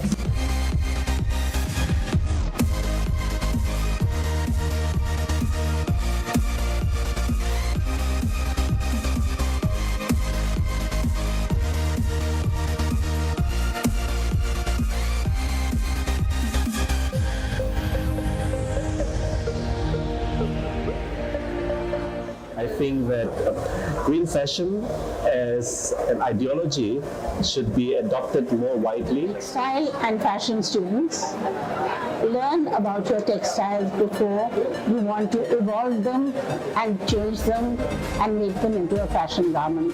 It's a very important resource and you all have to study it for many years before you understand it.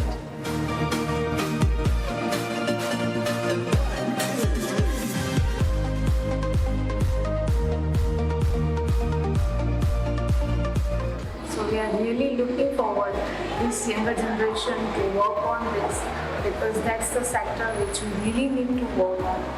But this, when you run the practice, you feel that's the impact, but that's the outcome of this act.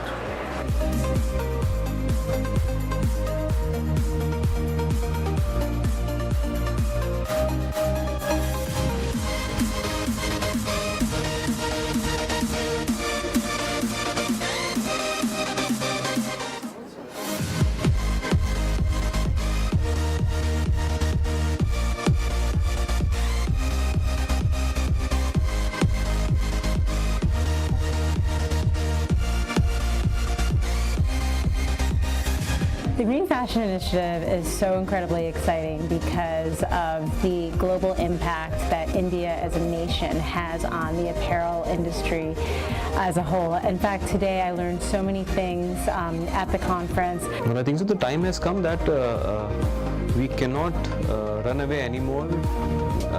Fashion and the garment industry, as we know, is one of the most polluting industries in the world, one of the second, I think. So there's no other way.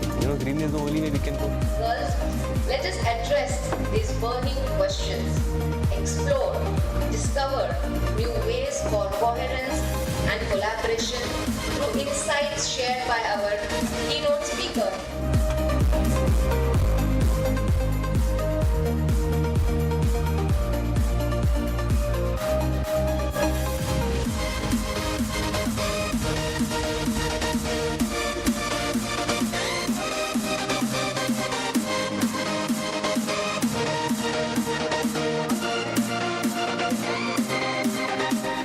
I think sustainability in life is very important, and fashion is very much a part of life. And fashion has made a lot of mess. It was green, it was sustainable, and through the whole fast fashion, it got a little bit out of control, and we have to set it in the right position.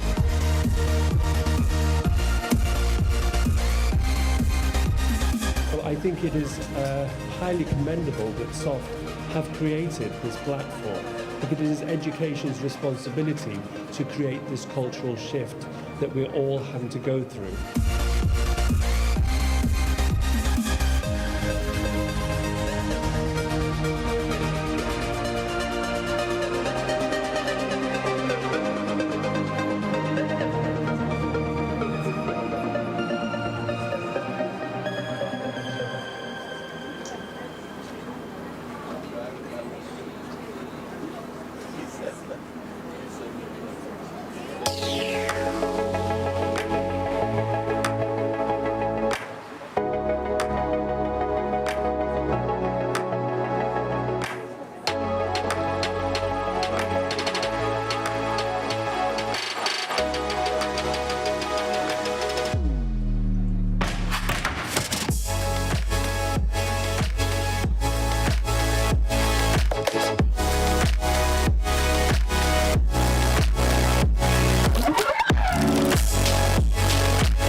I think right now green fashion is really important, not only in India but all over the world.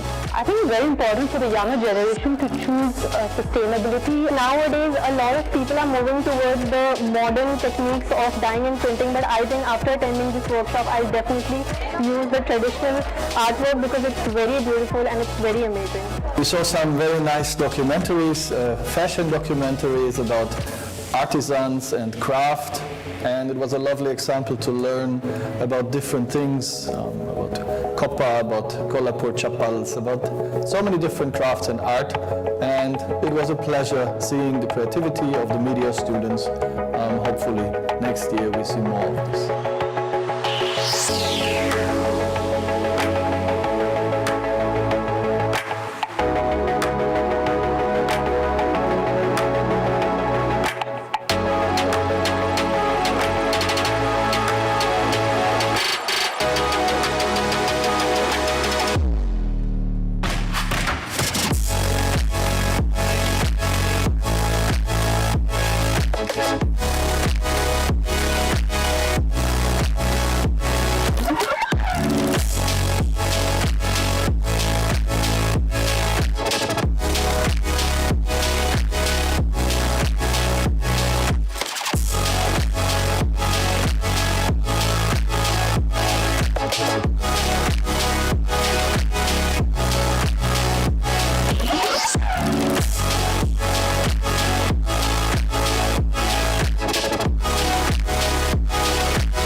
A very good evening, ladies and gentlemen. On behalf of Green Fashion India and School of Fashion Technology, I welcome you all to the valedictory session of the 8th Green Fashion India International Conference 2021.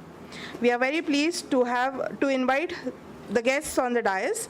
Chief guest, Mr. Rahul Mehta, Chief Mentor CMAI and ex-President IAF. Sir, you are requested to come on dais. We have special guest, Ms. Meher Caslino, fashion journalist and freelance fashion consultant. We have special guest, Ms. Krishna Mehta, textile designer and creative director, brand Krishna Mehta. We have Secretary, Green Fashion India and Principal SOFT, Dr. Hundekar. And we have advisors, Green Fashion India, Mr. Rahul Bhajekar and Mr. Benjamin Itter on dais.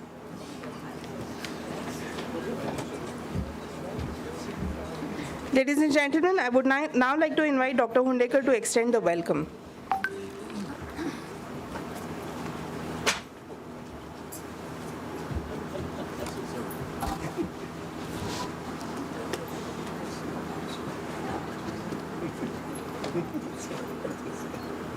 The chief guest of today's valedictory session, Mr. Rahul Mehta, Chief Mentor of CMAI, ex-president of Clothing Manufacturers Association of India, that is CMAI, and the advisory board chairman of School of Fashion Technology. Sir, we welcome you all for this function. We have our keynote speaker, eminent designer, Ms. Krishna Mehta, who has established her own style of work to empower the roots. And I'm sure you must have got a very enlightening session from her. Ma'am, we welcome you all for this session. We have with us the first Femina Miss India who represented India abroad for Miss Universe, Miss Meher Castellino, who is very high repute and renowned journalist of fashion industry. Ma'am, thank you so much for being there with us. We welcome you for this session. We have with us Mr. Rahul Bhajekar. Rahul Bhajekar is Director of GOTS. And we have Mr. Benjamin Itter from Lebensguiden. They both are advisors, and you must have seen the way they were driving and the way they were churning the activities. So the entire sessions became very live, and the entire activities had a very different kind of aura because of these people who really made it beautiful. And this is going to be the last session we all are here.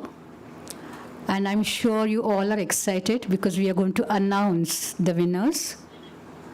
Before that, I think, I would like to say that we always declare the next destination and next GFI conference, which this time we are not going to do because we have a wonderful session in the afternoon and many contributors extended their ideas.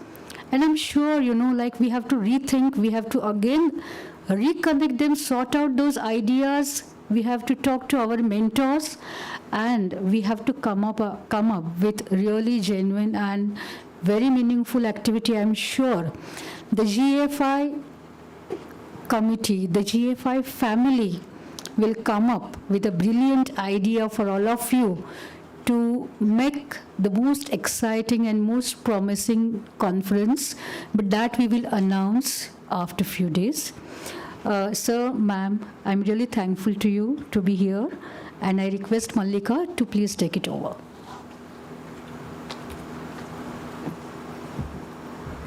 Thank you, ma'am. Ladies and gentlemen, we are very pleased to have with us Mr. Rahul Mehta, Chief Mentor CMAI and ex-President IAF, and also the Chairman of Advisory Board SOFT with us.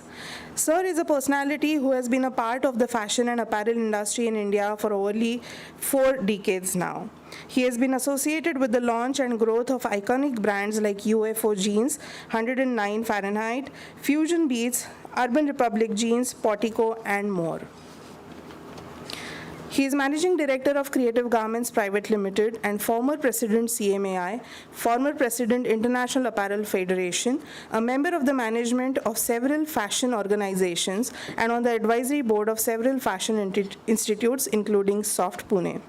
I would like to request Dr. Hundekar, Secretary GFI, to felicitate Sir for his commendable involvement with SOFT and GFI since its inception.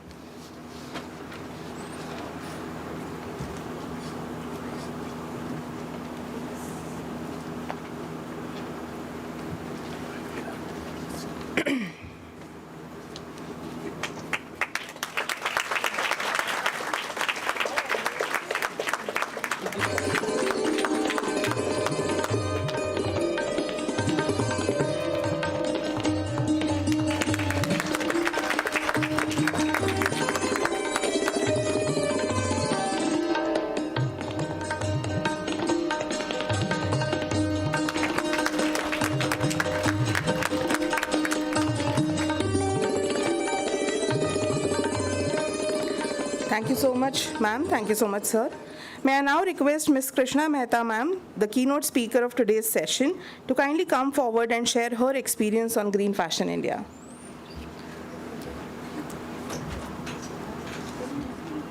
Just for 2 minutes, ma'am. Just for 2 minutes. I would just say that this has been such an enlightening experience, and we wish we can have more of these experiences. And more than that, I would wish all of us can take it forward to the next level. Every time we meet, we need to exchange notes and see how better we have performed from last time that we met. And on that note, thank you very much. I would like to request Chief Guest, Mr. Rahul Mehta, to kindly felicitate Ms. Krishna Mehta.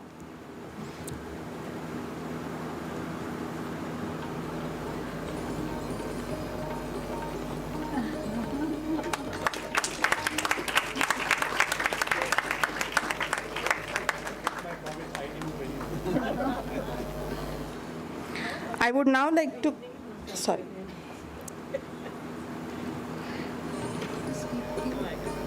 Yeah.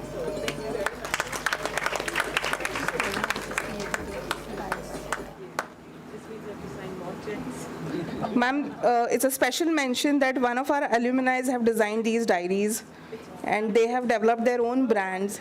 Thank you so much. It means a lot. Thank you. We'll definitely convey your message, ma'am. Thank you.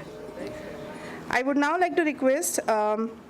Yogesh Gaikwad to kindly share a few words.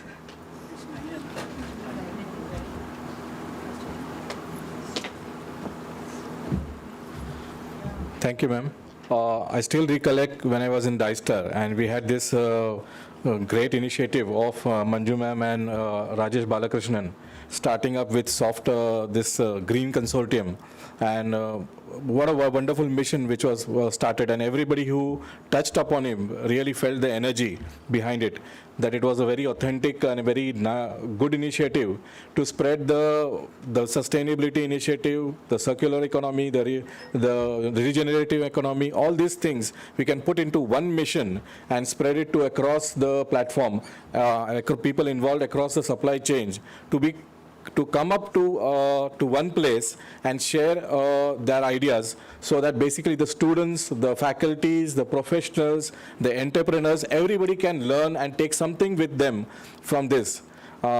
This has been a wonderful journey, I think, for the Green Consortium.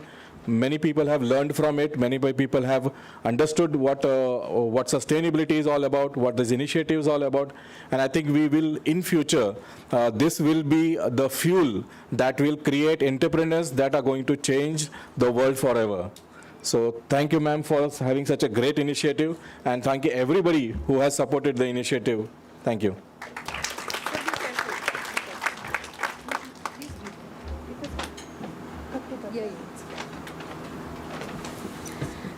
I would like to request Chief Guest, Mr. Rahul Mehta, to kindly felicitate Mr. Yogesh Gaikwad.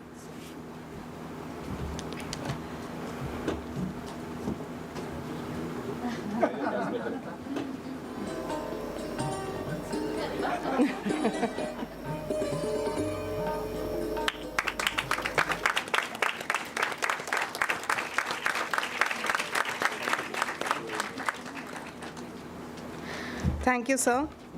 Ladies and gentlemen, we are very privileged to have with us as special guest Ms. Meher Caslino, fashion journalist, freelance consultant, author, and writer of Indian Fashion Network. I would like to request Dr. Hundekar, Secretary GFI, to felicitate Ms. Meher Caslino for her extraordinary contribution towards Indian fashion with fluent writing and flawless journalism.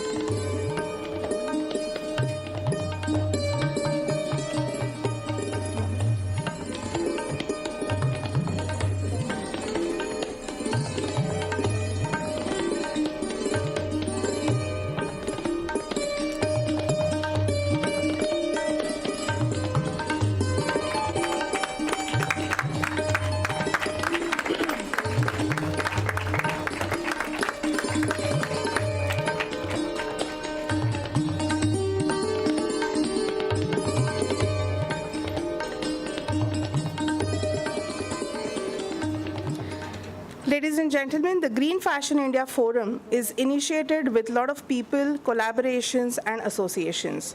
For last 10 years, many people have worked relentlessly towards making this event possible and meaningful in every way. One of these greatest forces to make this initiative is, in reality, are the advisors. The advisors who have been most active throughout their involvement and contribution. There is no other occasion to appreciate their presence in GFI than today.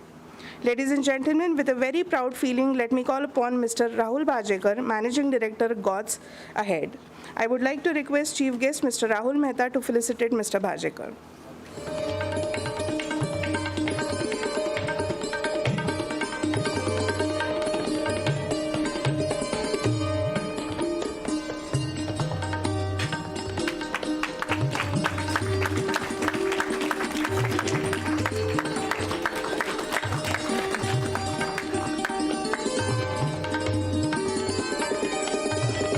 Thank you, gentlemen.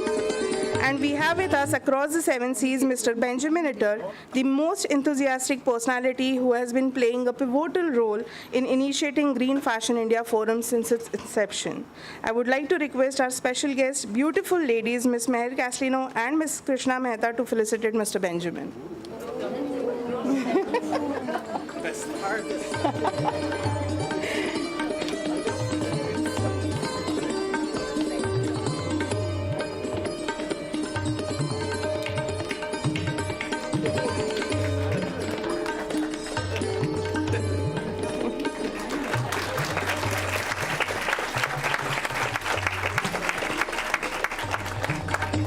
Benjamin, I think you don't need apps anymore.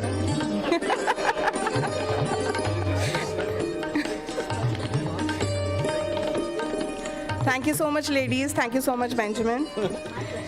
Ladies and gentlemen, the Green Fashion India is a platform to churn young minds of tomorrow with a great exchange of ideas, information, skills, and knowledge.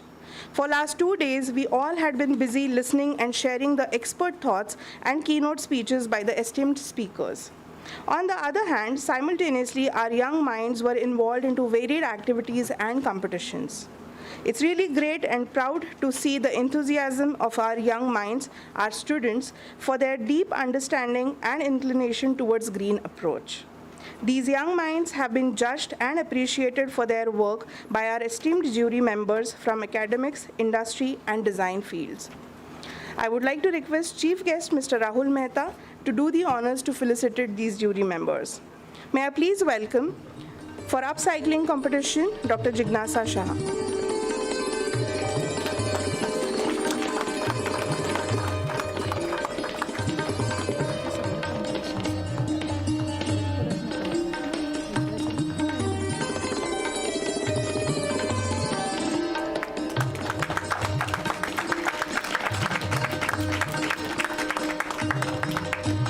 For Green Initiative, we had Mr. Philip Farhan, but he had joined us online, so he couldn't be there. For Craft Documentary, we had Ms. Meher Caslino and Mr. Benjamin Itter. For Installation and for Flat Lake Lick, we also had Benjamin Itter as the jury.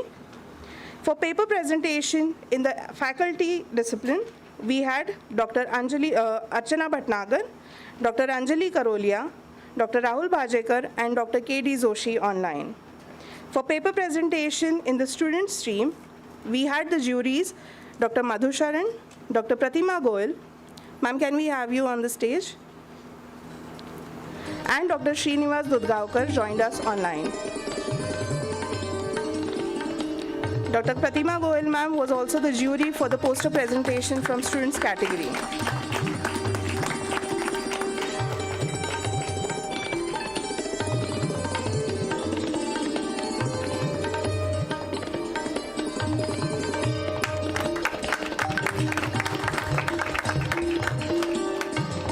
Ladies and gentlemen, yesterday all of us have witnessed amazing showcases by the students and by our 2 guest designers. It's time to felicitate them. I would like to invite Ms. Ninoshka Alvarez, designer for the Green Fashion Showcase yesterday, and I request our chief guest, Mr. Rahul Mehta, to felicitate her.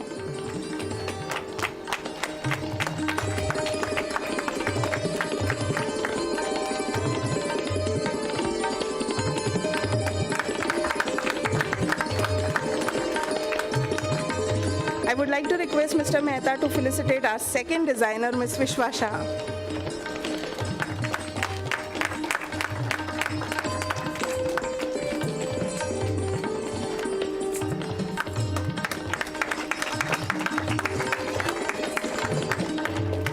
Congratulations, both the designers. You truly have inspired all our students for the sustainability and green fashion. Ladies and gentlemen, I would now like to request Ms. Meher Castellino to please come forward and share a few words.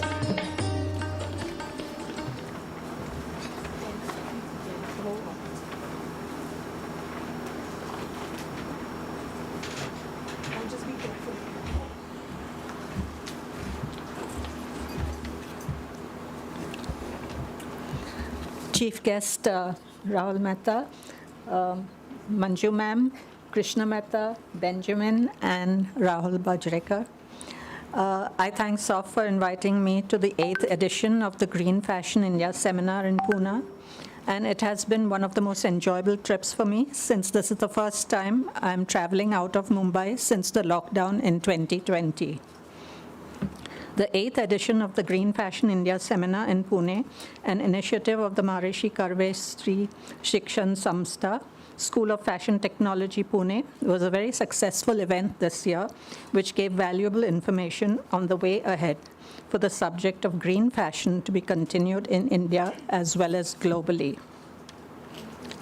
It was a learning experience for fashion lovers to know about the traditional techniques in printing, weaving, as well as observe and hear from Indian and international experts the different happenings in the fashion industry.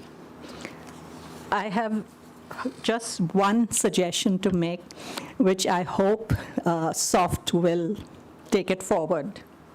It would be wonderful if SOFT can create a green fashion store where the students and ex-students can exhibit and sell their creations that are made from handlooms, khadi and craft, and promote the artisans and weavers from the different states. This will help the students to gauge their design skills and how fast they are selling. The income generated from the sale could be used to help weavers, artisans, as well as students. These are a few thoughts which the students can also keep in mind when they graduate from the various institutes in India. Their aim now should be to promote Indian textiles and crafts at every stage in the fashion industry. I would like to compliment Manju ma'am and the team of SOFT on the wonderful way in which all the past seminars, as well as this seminar has been conducted, and the various subjects that have been covered in 2 days, which will surely help the students, weavers, artisans, and industry in promoting our textiles and crafts of India. I thank you, Manju ma'am and SOF, for inviting me so that I can be part of this very thought-provoking and valuable event of 2021, and wish the Institute and students all the very best in the promotion of our wonderful textiles globally. Thank you so much.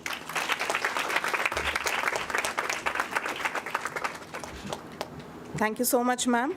I would now like to call upon our favorite and young at heart speaker, Mr. Rahul Mehta, to please come forward and share a few words.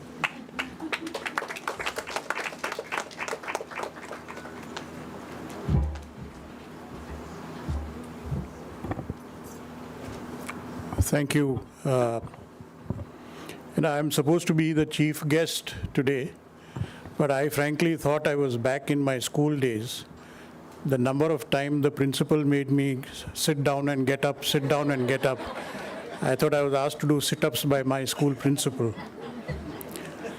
You know, generally, in a situation like this, the organizers thank the chief guest for sparing his valuable time and coming and gracing the occasion and blah, blah, blah.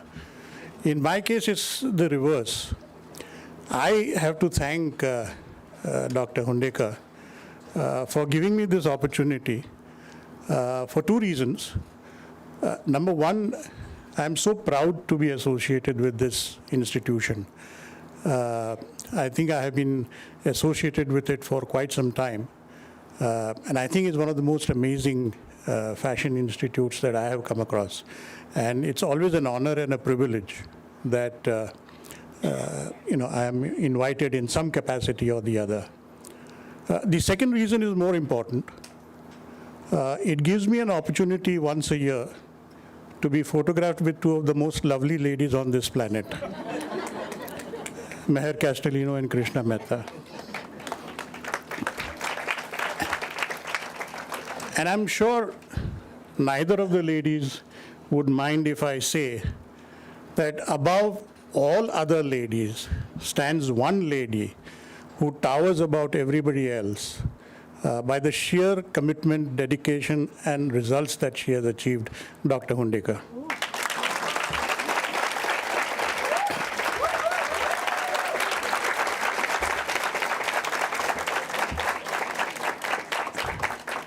And the few married men I see around in the auditorium, I'm sure you will understand that I'm taking the liberty of praising these three ladies because my wife is not here.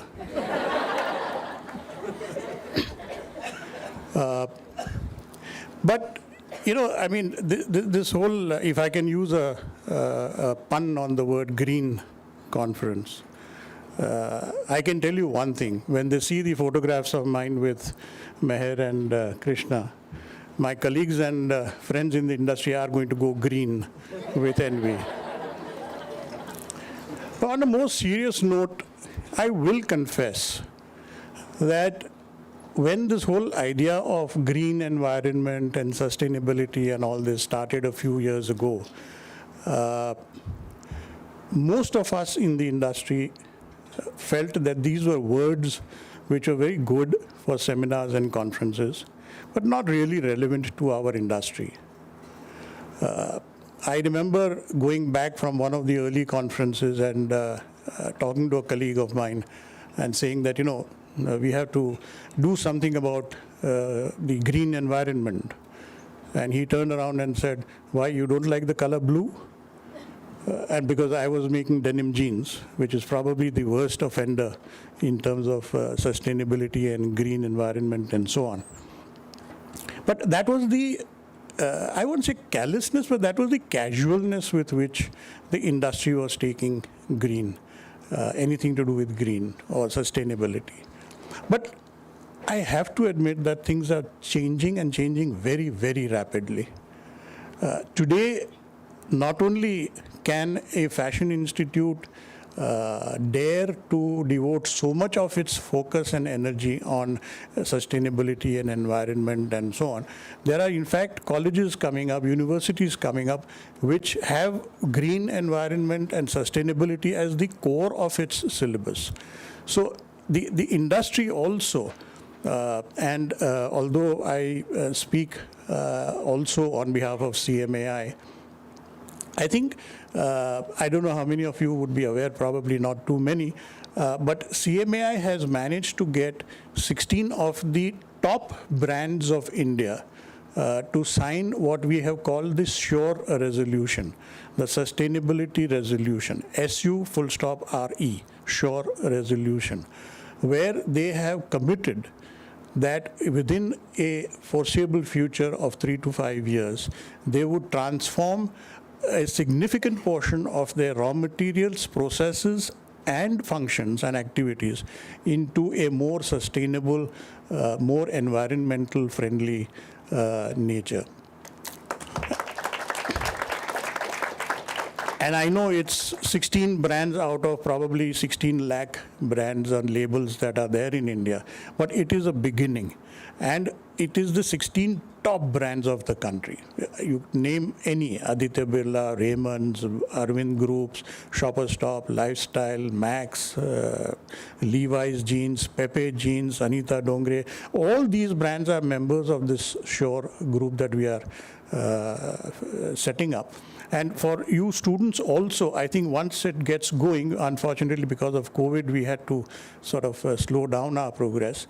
But we are setting up a SURE help desk where any one of you can approach the SURE help desk and say, this is an activity that I want to make greener or more sustainable. How can I do it? Where do I get the raw materials? Where can I get the expertise? And we would be able to provide that for you. So this is the kind of service that we are hoping to achieve by probably the end of 2022. So you guys are joining the industry at a time when we are becoming more conscious, when we are becoming more aware of our surroundings, of our commitment to the future and to the future generations. So I think you all are very lucky because it's the garment industry in particular, textile as a whole, but particularly the garment industry, I think has been one of the worst offenders as far as ruining the environment is concerned. And especially, I mean, it's ironical, you know, you make the naughtiest child in the class monitor. So you called a jeans manufacturer as the chief guest. Thankfully, I have retired now, so I'm no longer polluting the environment. I think the industry also has to accept the fact that we are culprits, because you can't really change unless you accept the fact that you are going wrong. And I think that's where the industry is now realizing.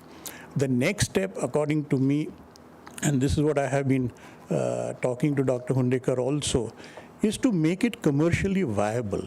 Let's face it, very few of us have such kind of altruistic belief that we want to do good to the world, we don't care what happens to our bottom lines, but we want to save the world and so on. Very few of us businessmen have that.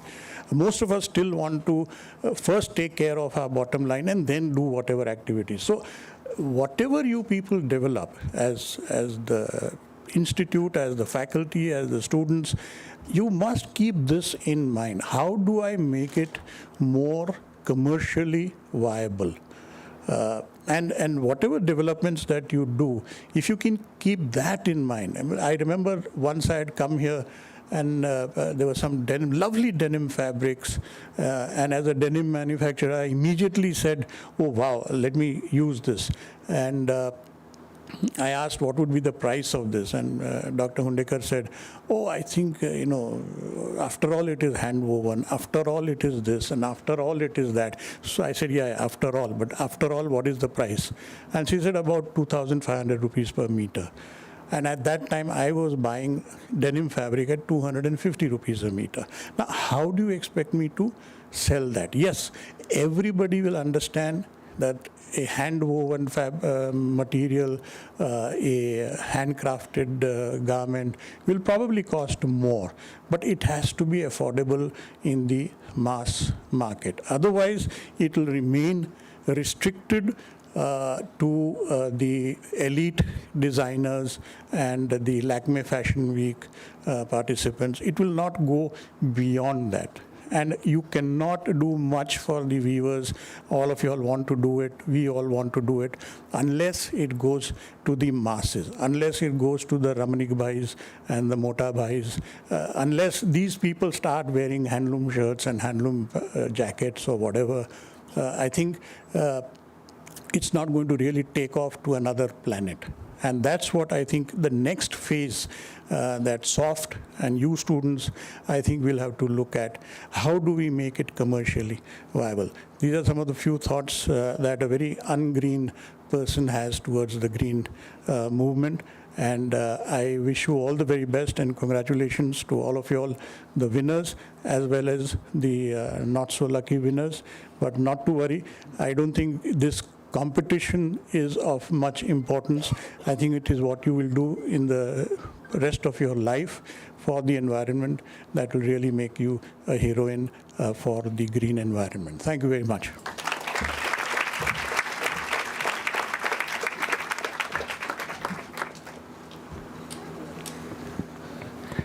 No doubt why you are our favorite speaker. Thank you so much, sir.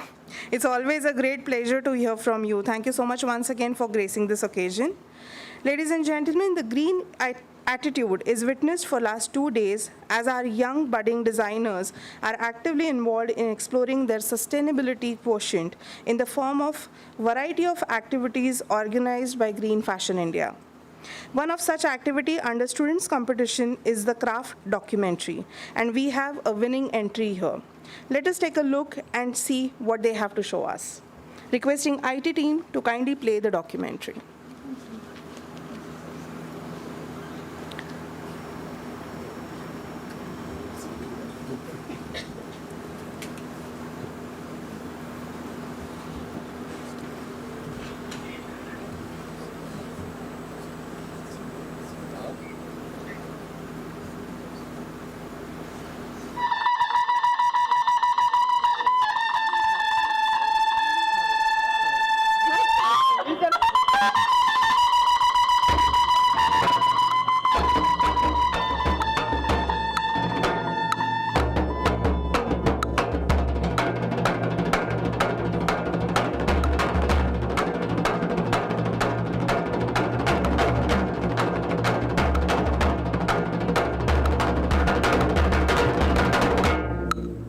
The search of a durable footwear led to the city of Kolhapur, located in Maharashtra, India.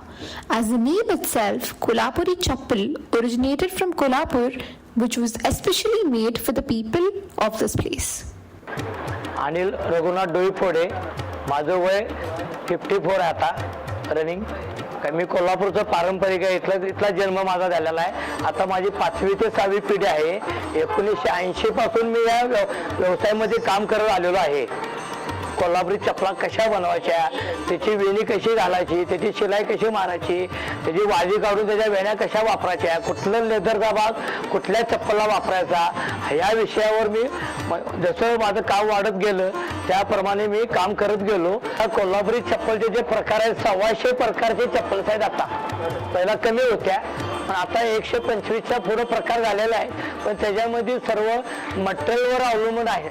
Material आणि काम करण्याची पद्धत, त्याची वर्कमनशिप, त्याची मेहनत काय केली जाते त्या चप्पलमध्ये, आणि मूळ म्हणजे चमडं ओळखण्याची जी क्षमता आहे ते आमच्या चर्मकार लोकांमध्ये पाहिजे.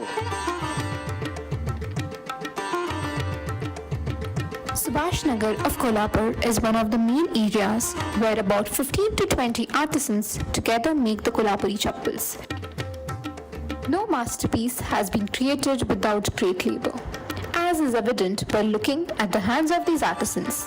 Enormous hard work and efforts are put in to achieve the final product that we see in the market. The rough surface of leather is shaved till the smooth surface is obtained, and as per the form of the slipper size of the tanned leather is cut. Face part of the skin is usually taken for the footbed of the chappal, and the other parts of the leather for the sole part of the chappal. The sole and the cut pattern pieces are stuck with a local rubber solution to stick with each part of the sole. Skilled workers sit on the floor with their legs folded in a lotus position. When stitching, an awl dipped in oil is used to make small cuts along the edges. Strings made from thin goat skin are passed through these cuts. The next step is stamping, which is done between two lines drawn with a compass inside the stitching. The upper sole has side flaps for fixing the top flaps, while the bottom sole is normally shaped. The straps side putties are attached to the base part of the chappals. Toe straps are attached and extra plated straps for ornamentation purposes are done. These straps can also be machine stitched from the side for the extra grip. The traditional chappals with a toe strap for strength are decorated with golden cords and leather braids with varieties of designs. The leather is later stamped using tools, resulting into creating motifs for the upper floral decoration. These motifs are pressed with golden buttons and then stuck onto the strap above the zari border.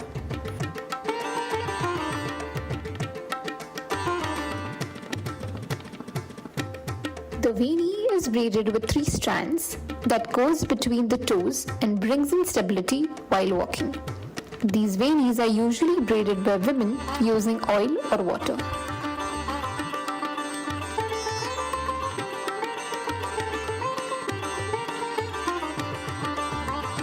putting all the parts together creates the Kolhapuri chappal.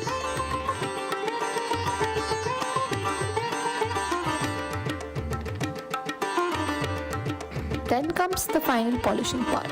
The shoe cream, colored yellow or red, with little water is brushed in 3 stages to get yellowish or reddish color. Chappals are then dried in diffused sunlight for 30 minutes.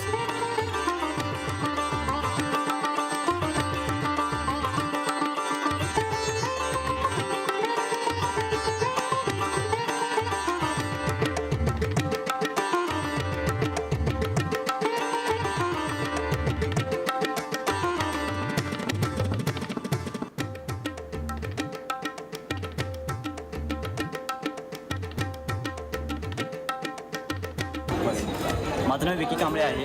हे आमचं कोल्हापुरी चप्पलचं दुकान आहे. जे फक्त लोक येतात महालक्ष्मीला ते चप्पल घेण्यासाठी येतात पूर्वीपासून. ते आल्यानंतर कोल्हापुरी चप्पल खरेदी करतात. तर जे काही कोल्हापूरमध्ये जे प्रसिद्ध आहे तिथं पर्यटन स्थळ म्हणा किंवा खाण्यापिण्याचं ते झाल्यानंतर लोक चप्पल घेऊन जातात. आणि आईच्या चित्रात सगळे चप्पल फॅन पण चालू आहे. लोक इथं पूर्वीपासून चप्पल खरेदी करतात. Worn by everyone, from the Maharaja of Kolhapur to rural folk. These chappals have a story that dates back to 400 years. Comfortable, hardy and aesthetically designed, they express the very essence of a traditional craft.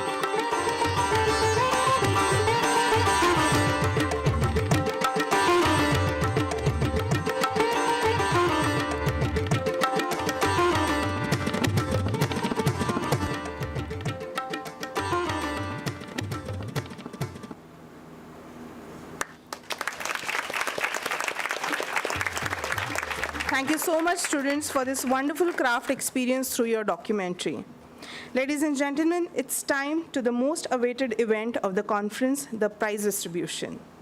Let's acknowledge the success of all participants in the rest of the competitions that they were doing for last 2 days. We had received more than 90 entries for all the competitions of Green Fashion of India, and out of which few could get a chance to showcase their work, and few from it have made it to the bullseye. I would like to request Chief Guest and Special Guest to do the honors of acknowledging students' success at 8th Green Fashion India International Conference. We will start with the competitions.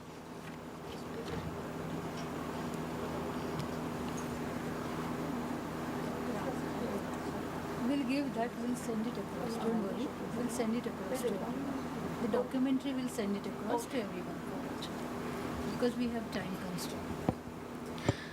For the competition MI, My Innovation, we have a winning entry, Chavi Khandelwal.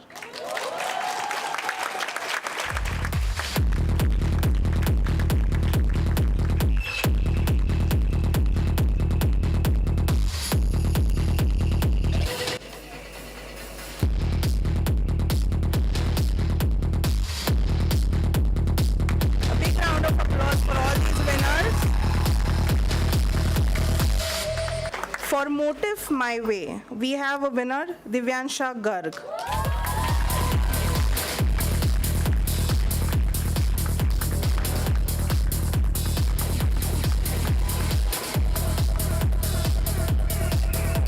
Keep clapping, everybody.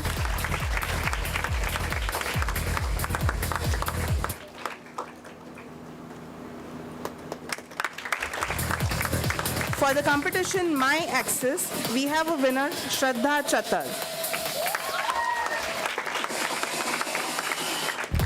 I think she is not here. For the competition Say It Loud, which is a creative poster competition, we have a winner, Prayani Pohekar.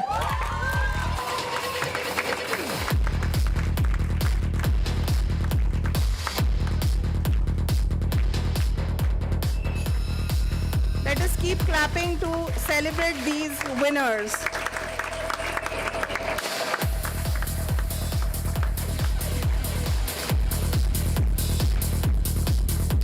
For the competition of craft documentation, we have a winning entry, Aanchal Raisoni, Ishika Parmar, Trithika Porwal, Juhi Katrayani, and Roshni.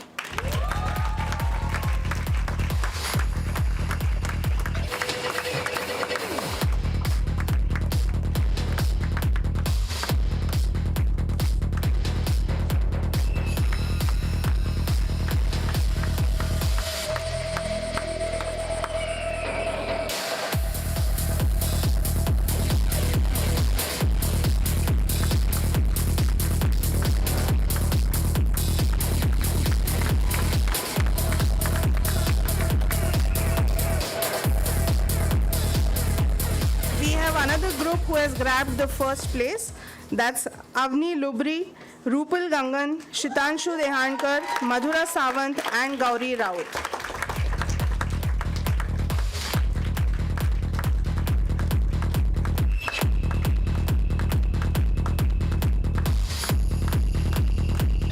The craft documentary for this winning group will be sent to all of you.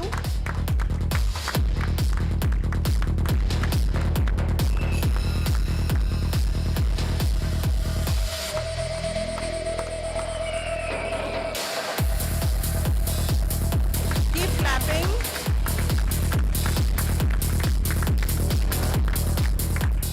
For the competition Flat Lay Click, we have two winners for the first place. First, Yadni Navte and Samaira Ravi.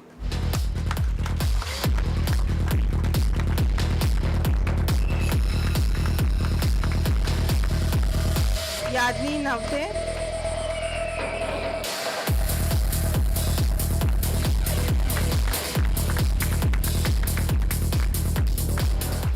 For the competition of Green Initiative Showcase, we have the group Supriya Sasane, Shubhangi Khedkar, and Rutuja Pendare.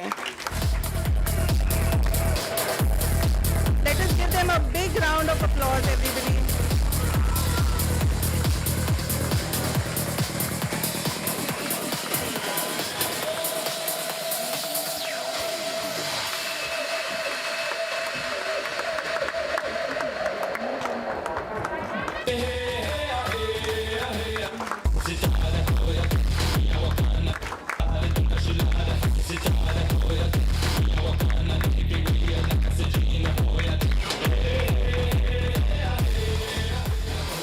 For the competition of upcycling, we have Shama and Prerna.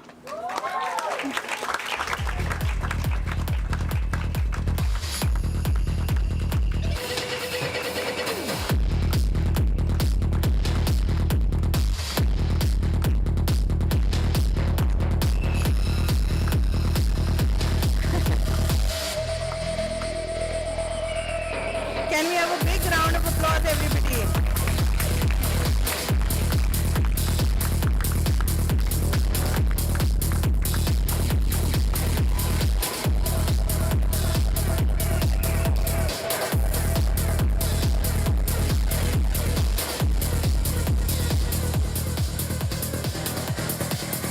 Keep clapping, everybody.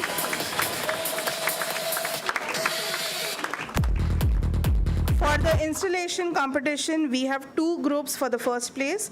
First group, Swati Balwante, Nishigandha Birazdar, Nikita Dhaigude, Anjali Birazdar, and Pratiksha Solunke. A big round of applause for this group.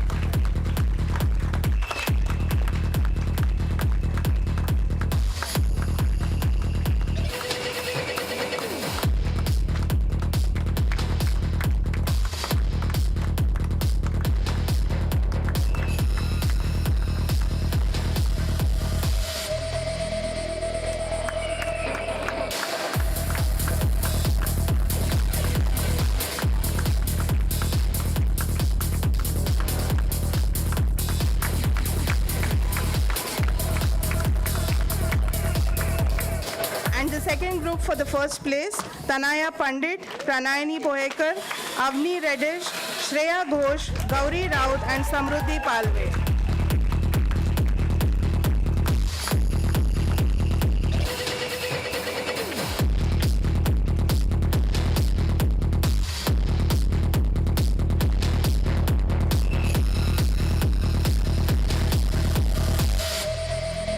A big round of applause for all the winners, everybody.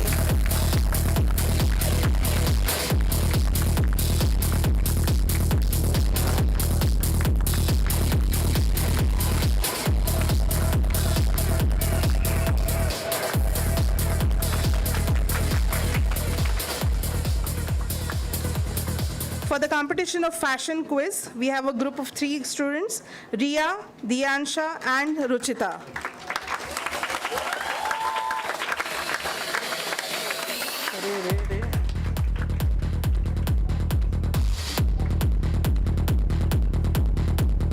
A big round of applause for all these winners, everybody.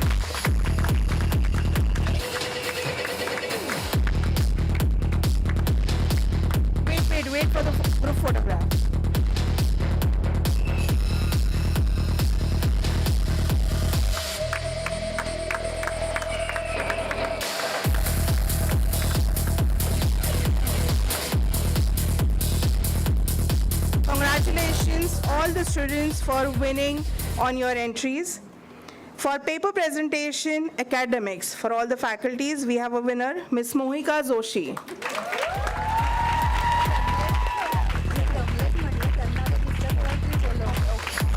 I would like to request Ms. Meher ma'am and Ms. Krishna ma'am to do the honors.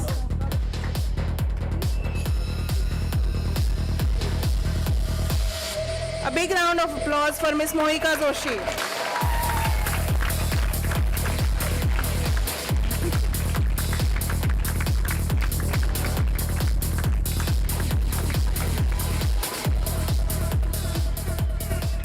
And for paper presentation students category, we have Ms. Sumi Haldar and under Dr. Madhu Saran.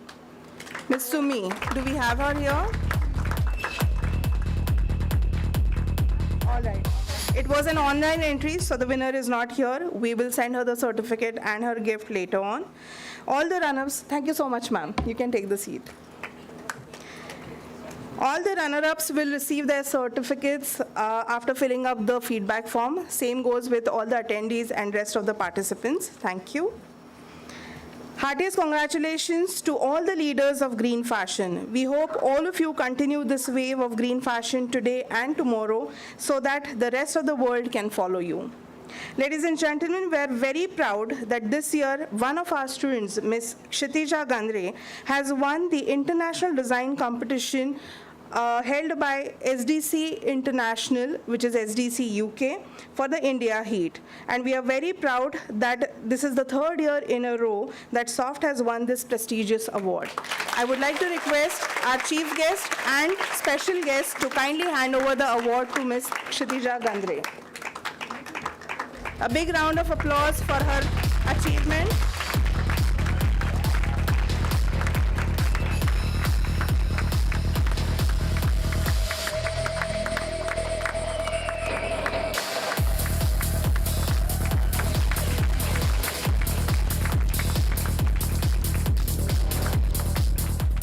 Thank you so much, sir. Ladies and gentlemen, I would now like to request Secretary GFI, Dr.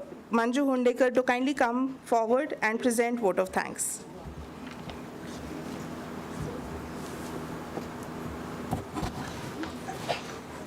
Yes, it's the end of today's activity, but it's the beginning.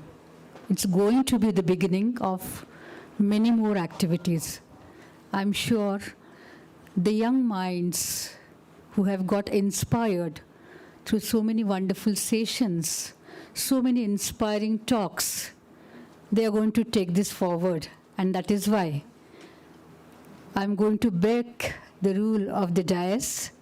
And first, I'm going to thank all the students, followed by definitely the chief guest of today's valedictory session, because his contribution to Indian fashion industry is very big.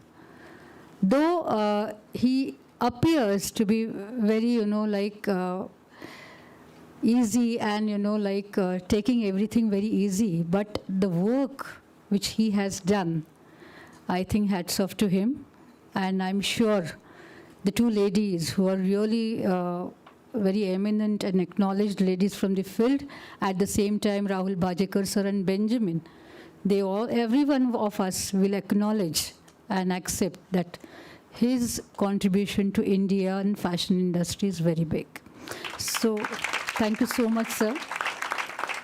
We'll definitely see to it that the commercial aspect and the next competitions, next maybe challenges, or maybe next projects and next researches will be lined up from that perspective. We take this forward.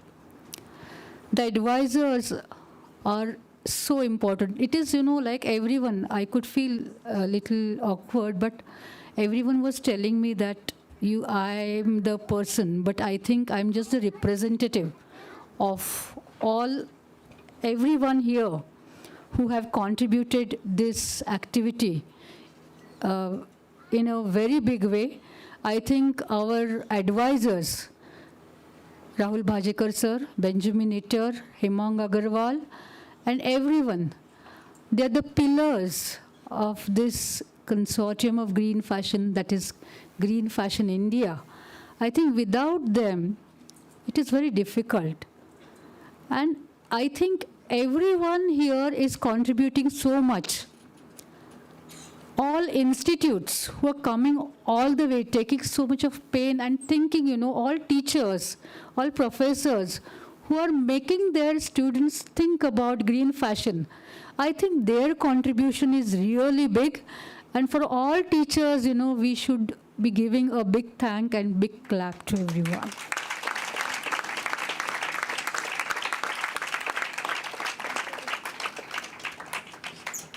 I think I should not miss this point, because for any activity, the financial support, or there are so many other things which are required. And School of Fashion Technology's parent organization, Maharshi Karve Stri Shikshan Sanstha, which is a public charitable trust dedicated for women empowerment for last 125 years. And without their support, such activities wouldn't have been possible. On behalf of entire Green Fashion India community, I extend my sincere thanks to our parent organization. And at the same time, I think there are so many other organizations which are supporting this activity. So I take this opportunity to thank them as well.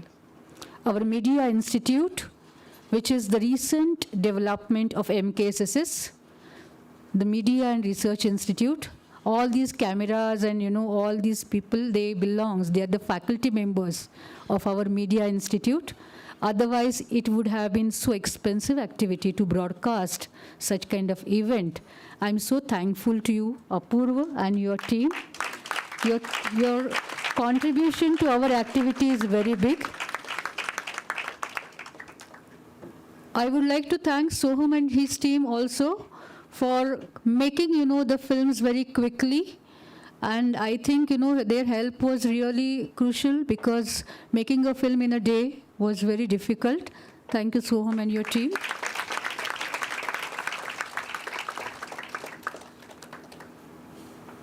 I think last but not least,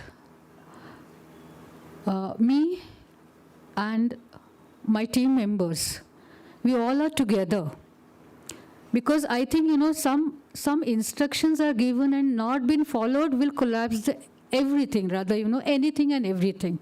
So this team also includes artisans, because these artisans are the teachers.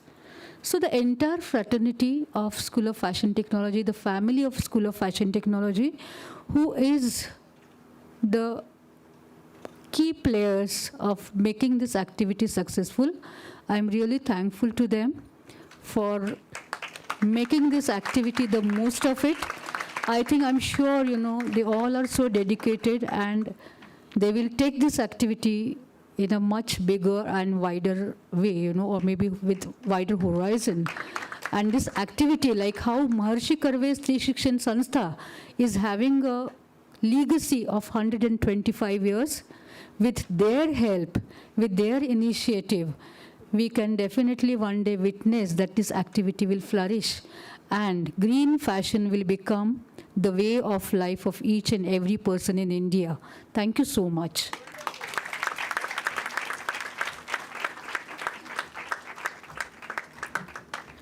Ladies and gentlemen, before we wind up, I would like to invite one of our partners for this Green Fashion India conference, Barwa Skin Therapies.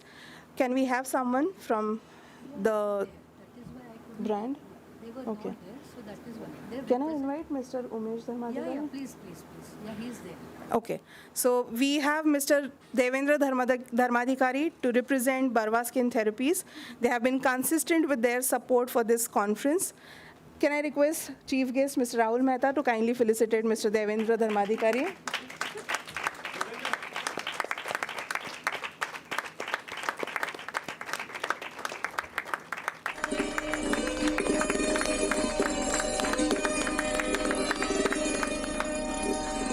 This is one of the most youngest budding entrepreneur that we have.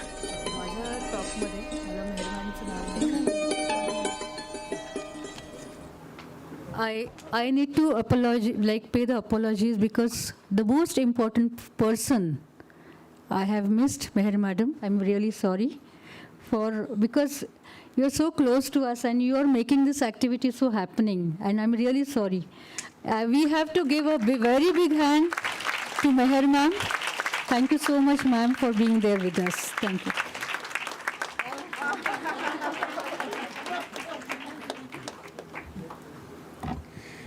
Ladies and gentlemen, what we do today can improve all our tomorrows. Keeping this in mind, we take your leave and see you once again to experience the 9th Green Fashion India 2022 conference very soon. Till then, buy green, choose green, and make it last. Stay safe and stay blessed. This is me, Mallika, signing off. Till we see again. Thank you so much.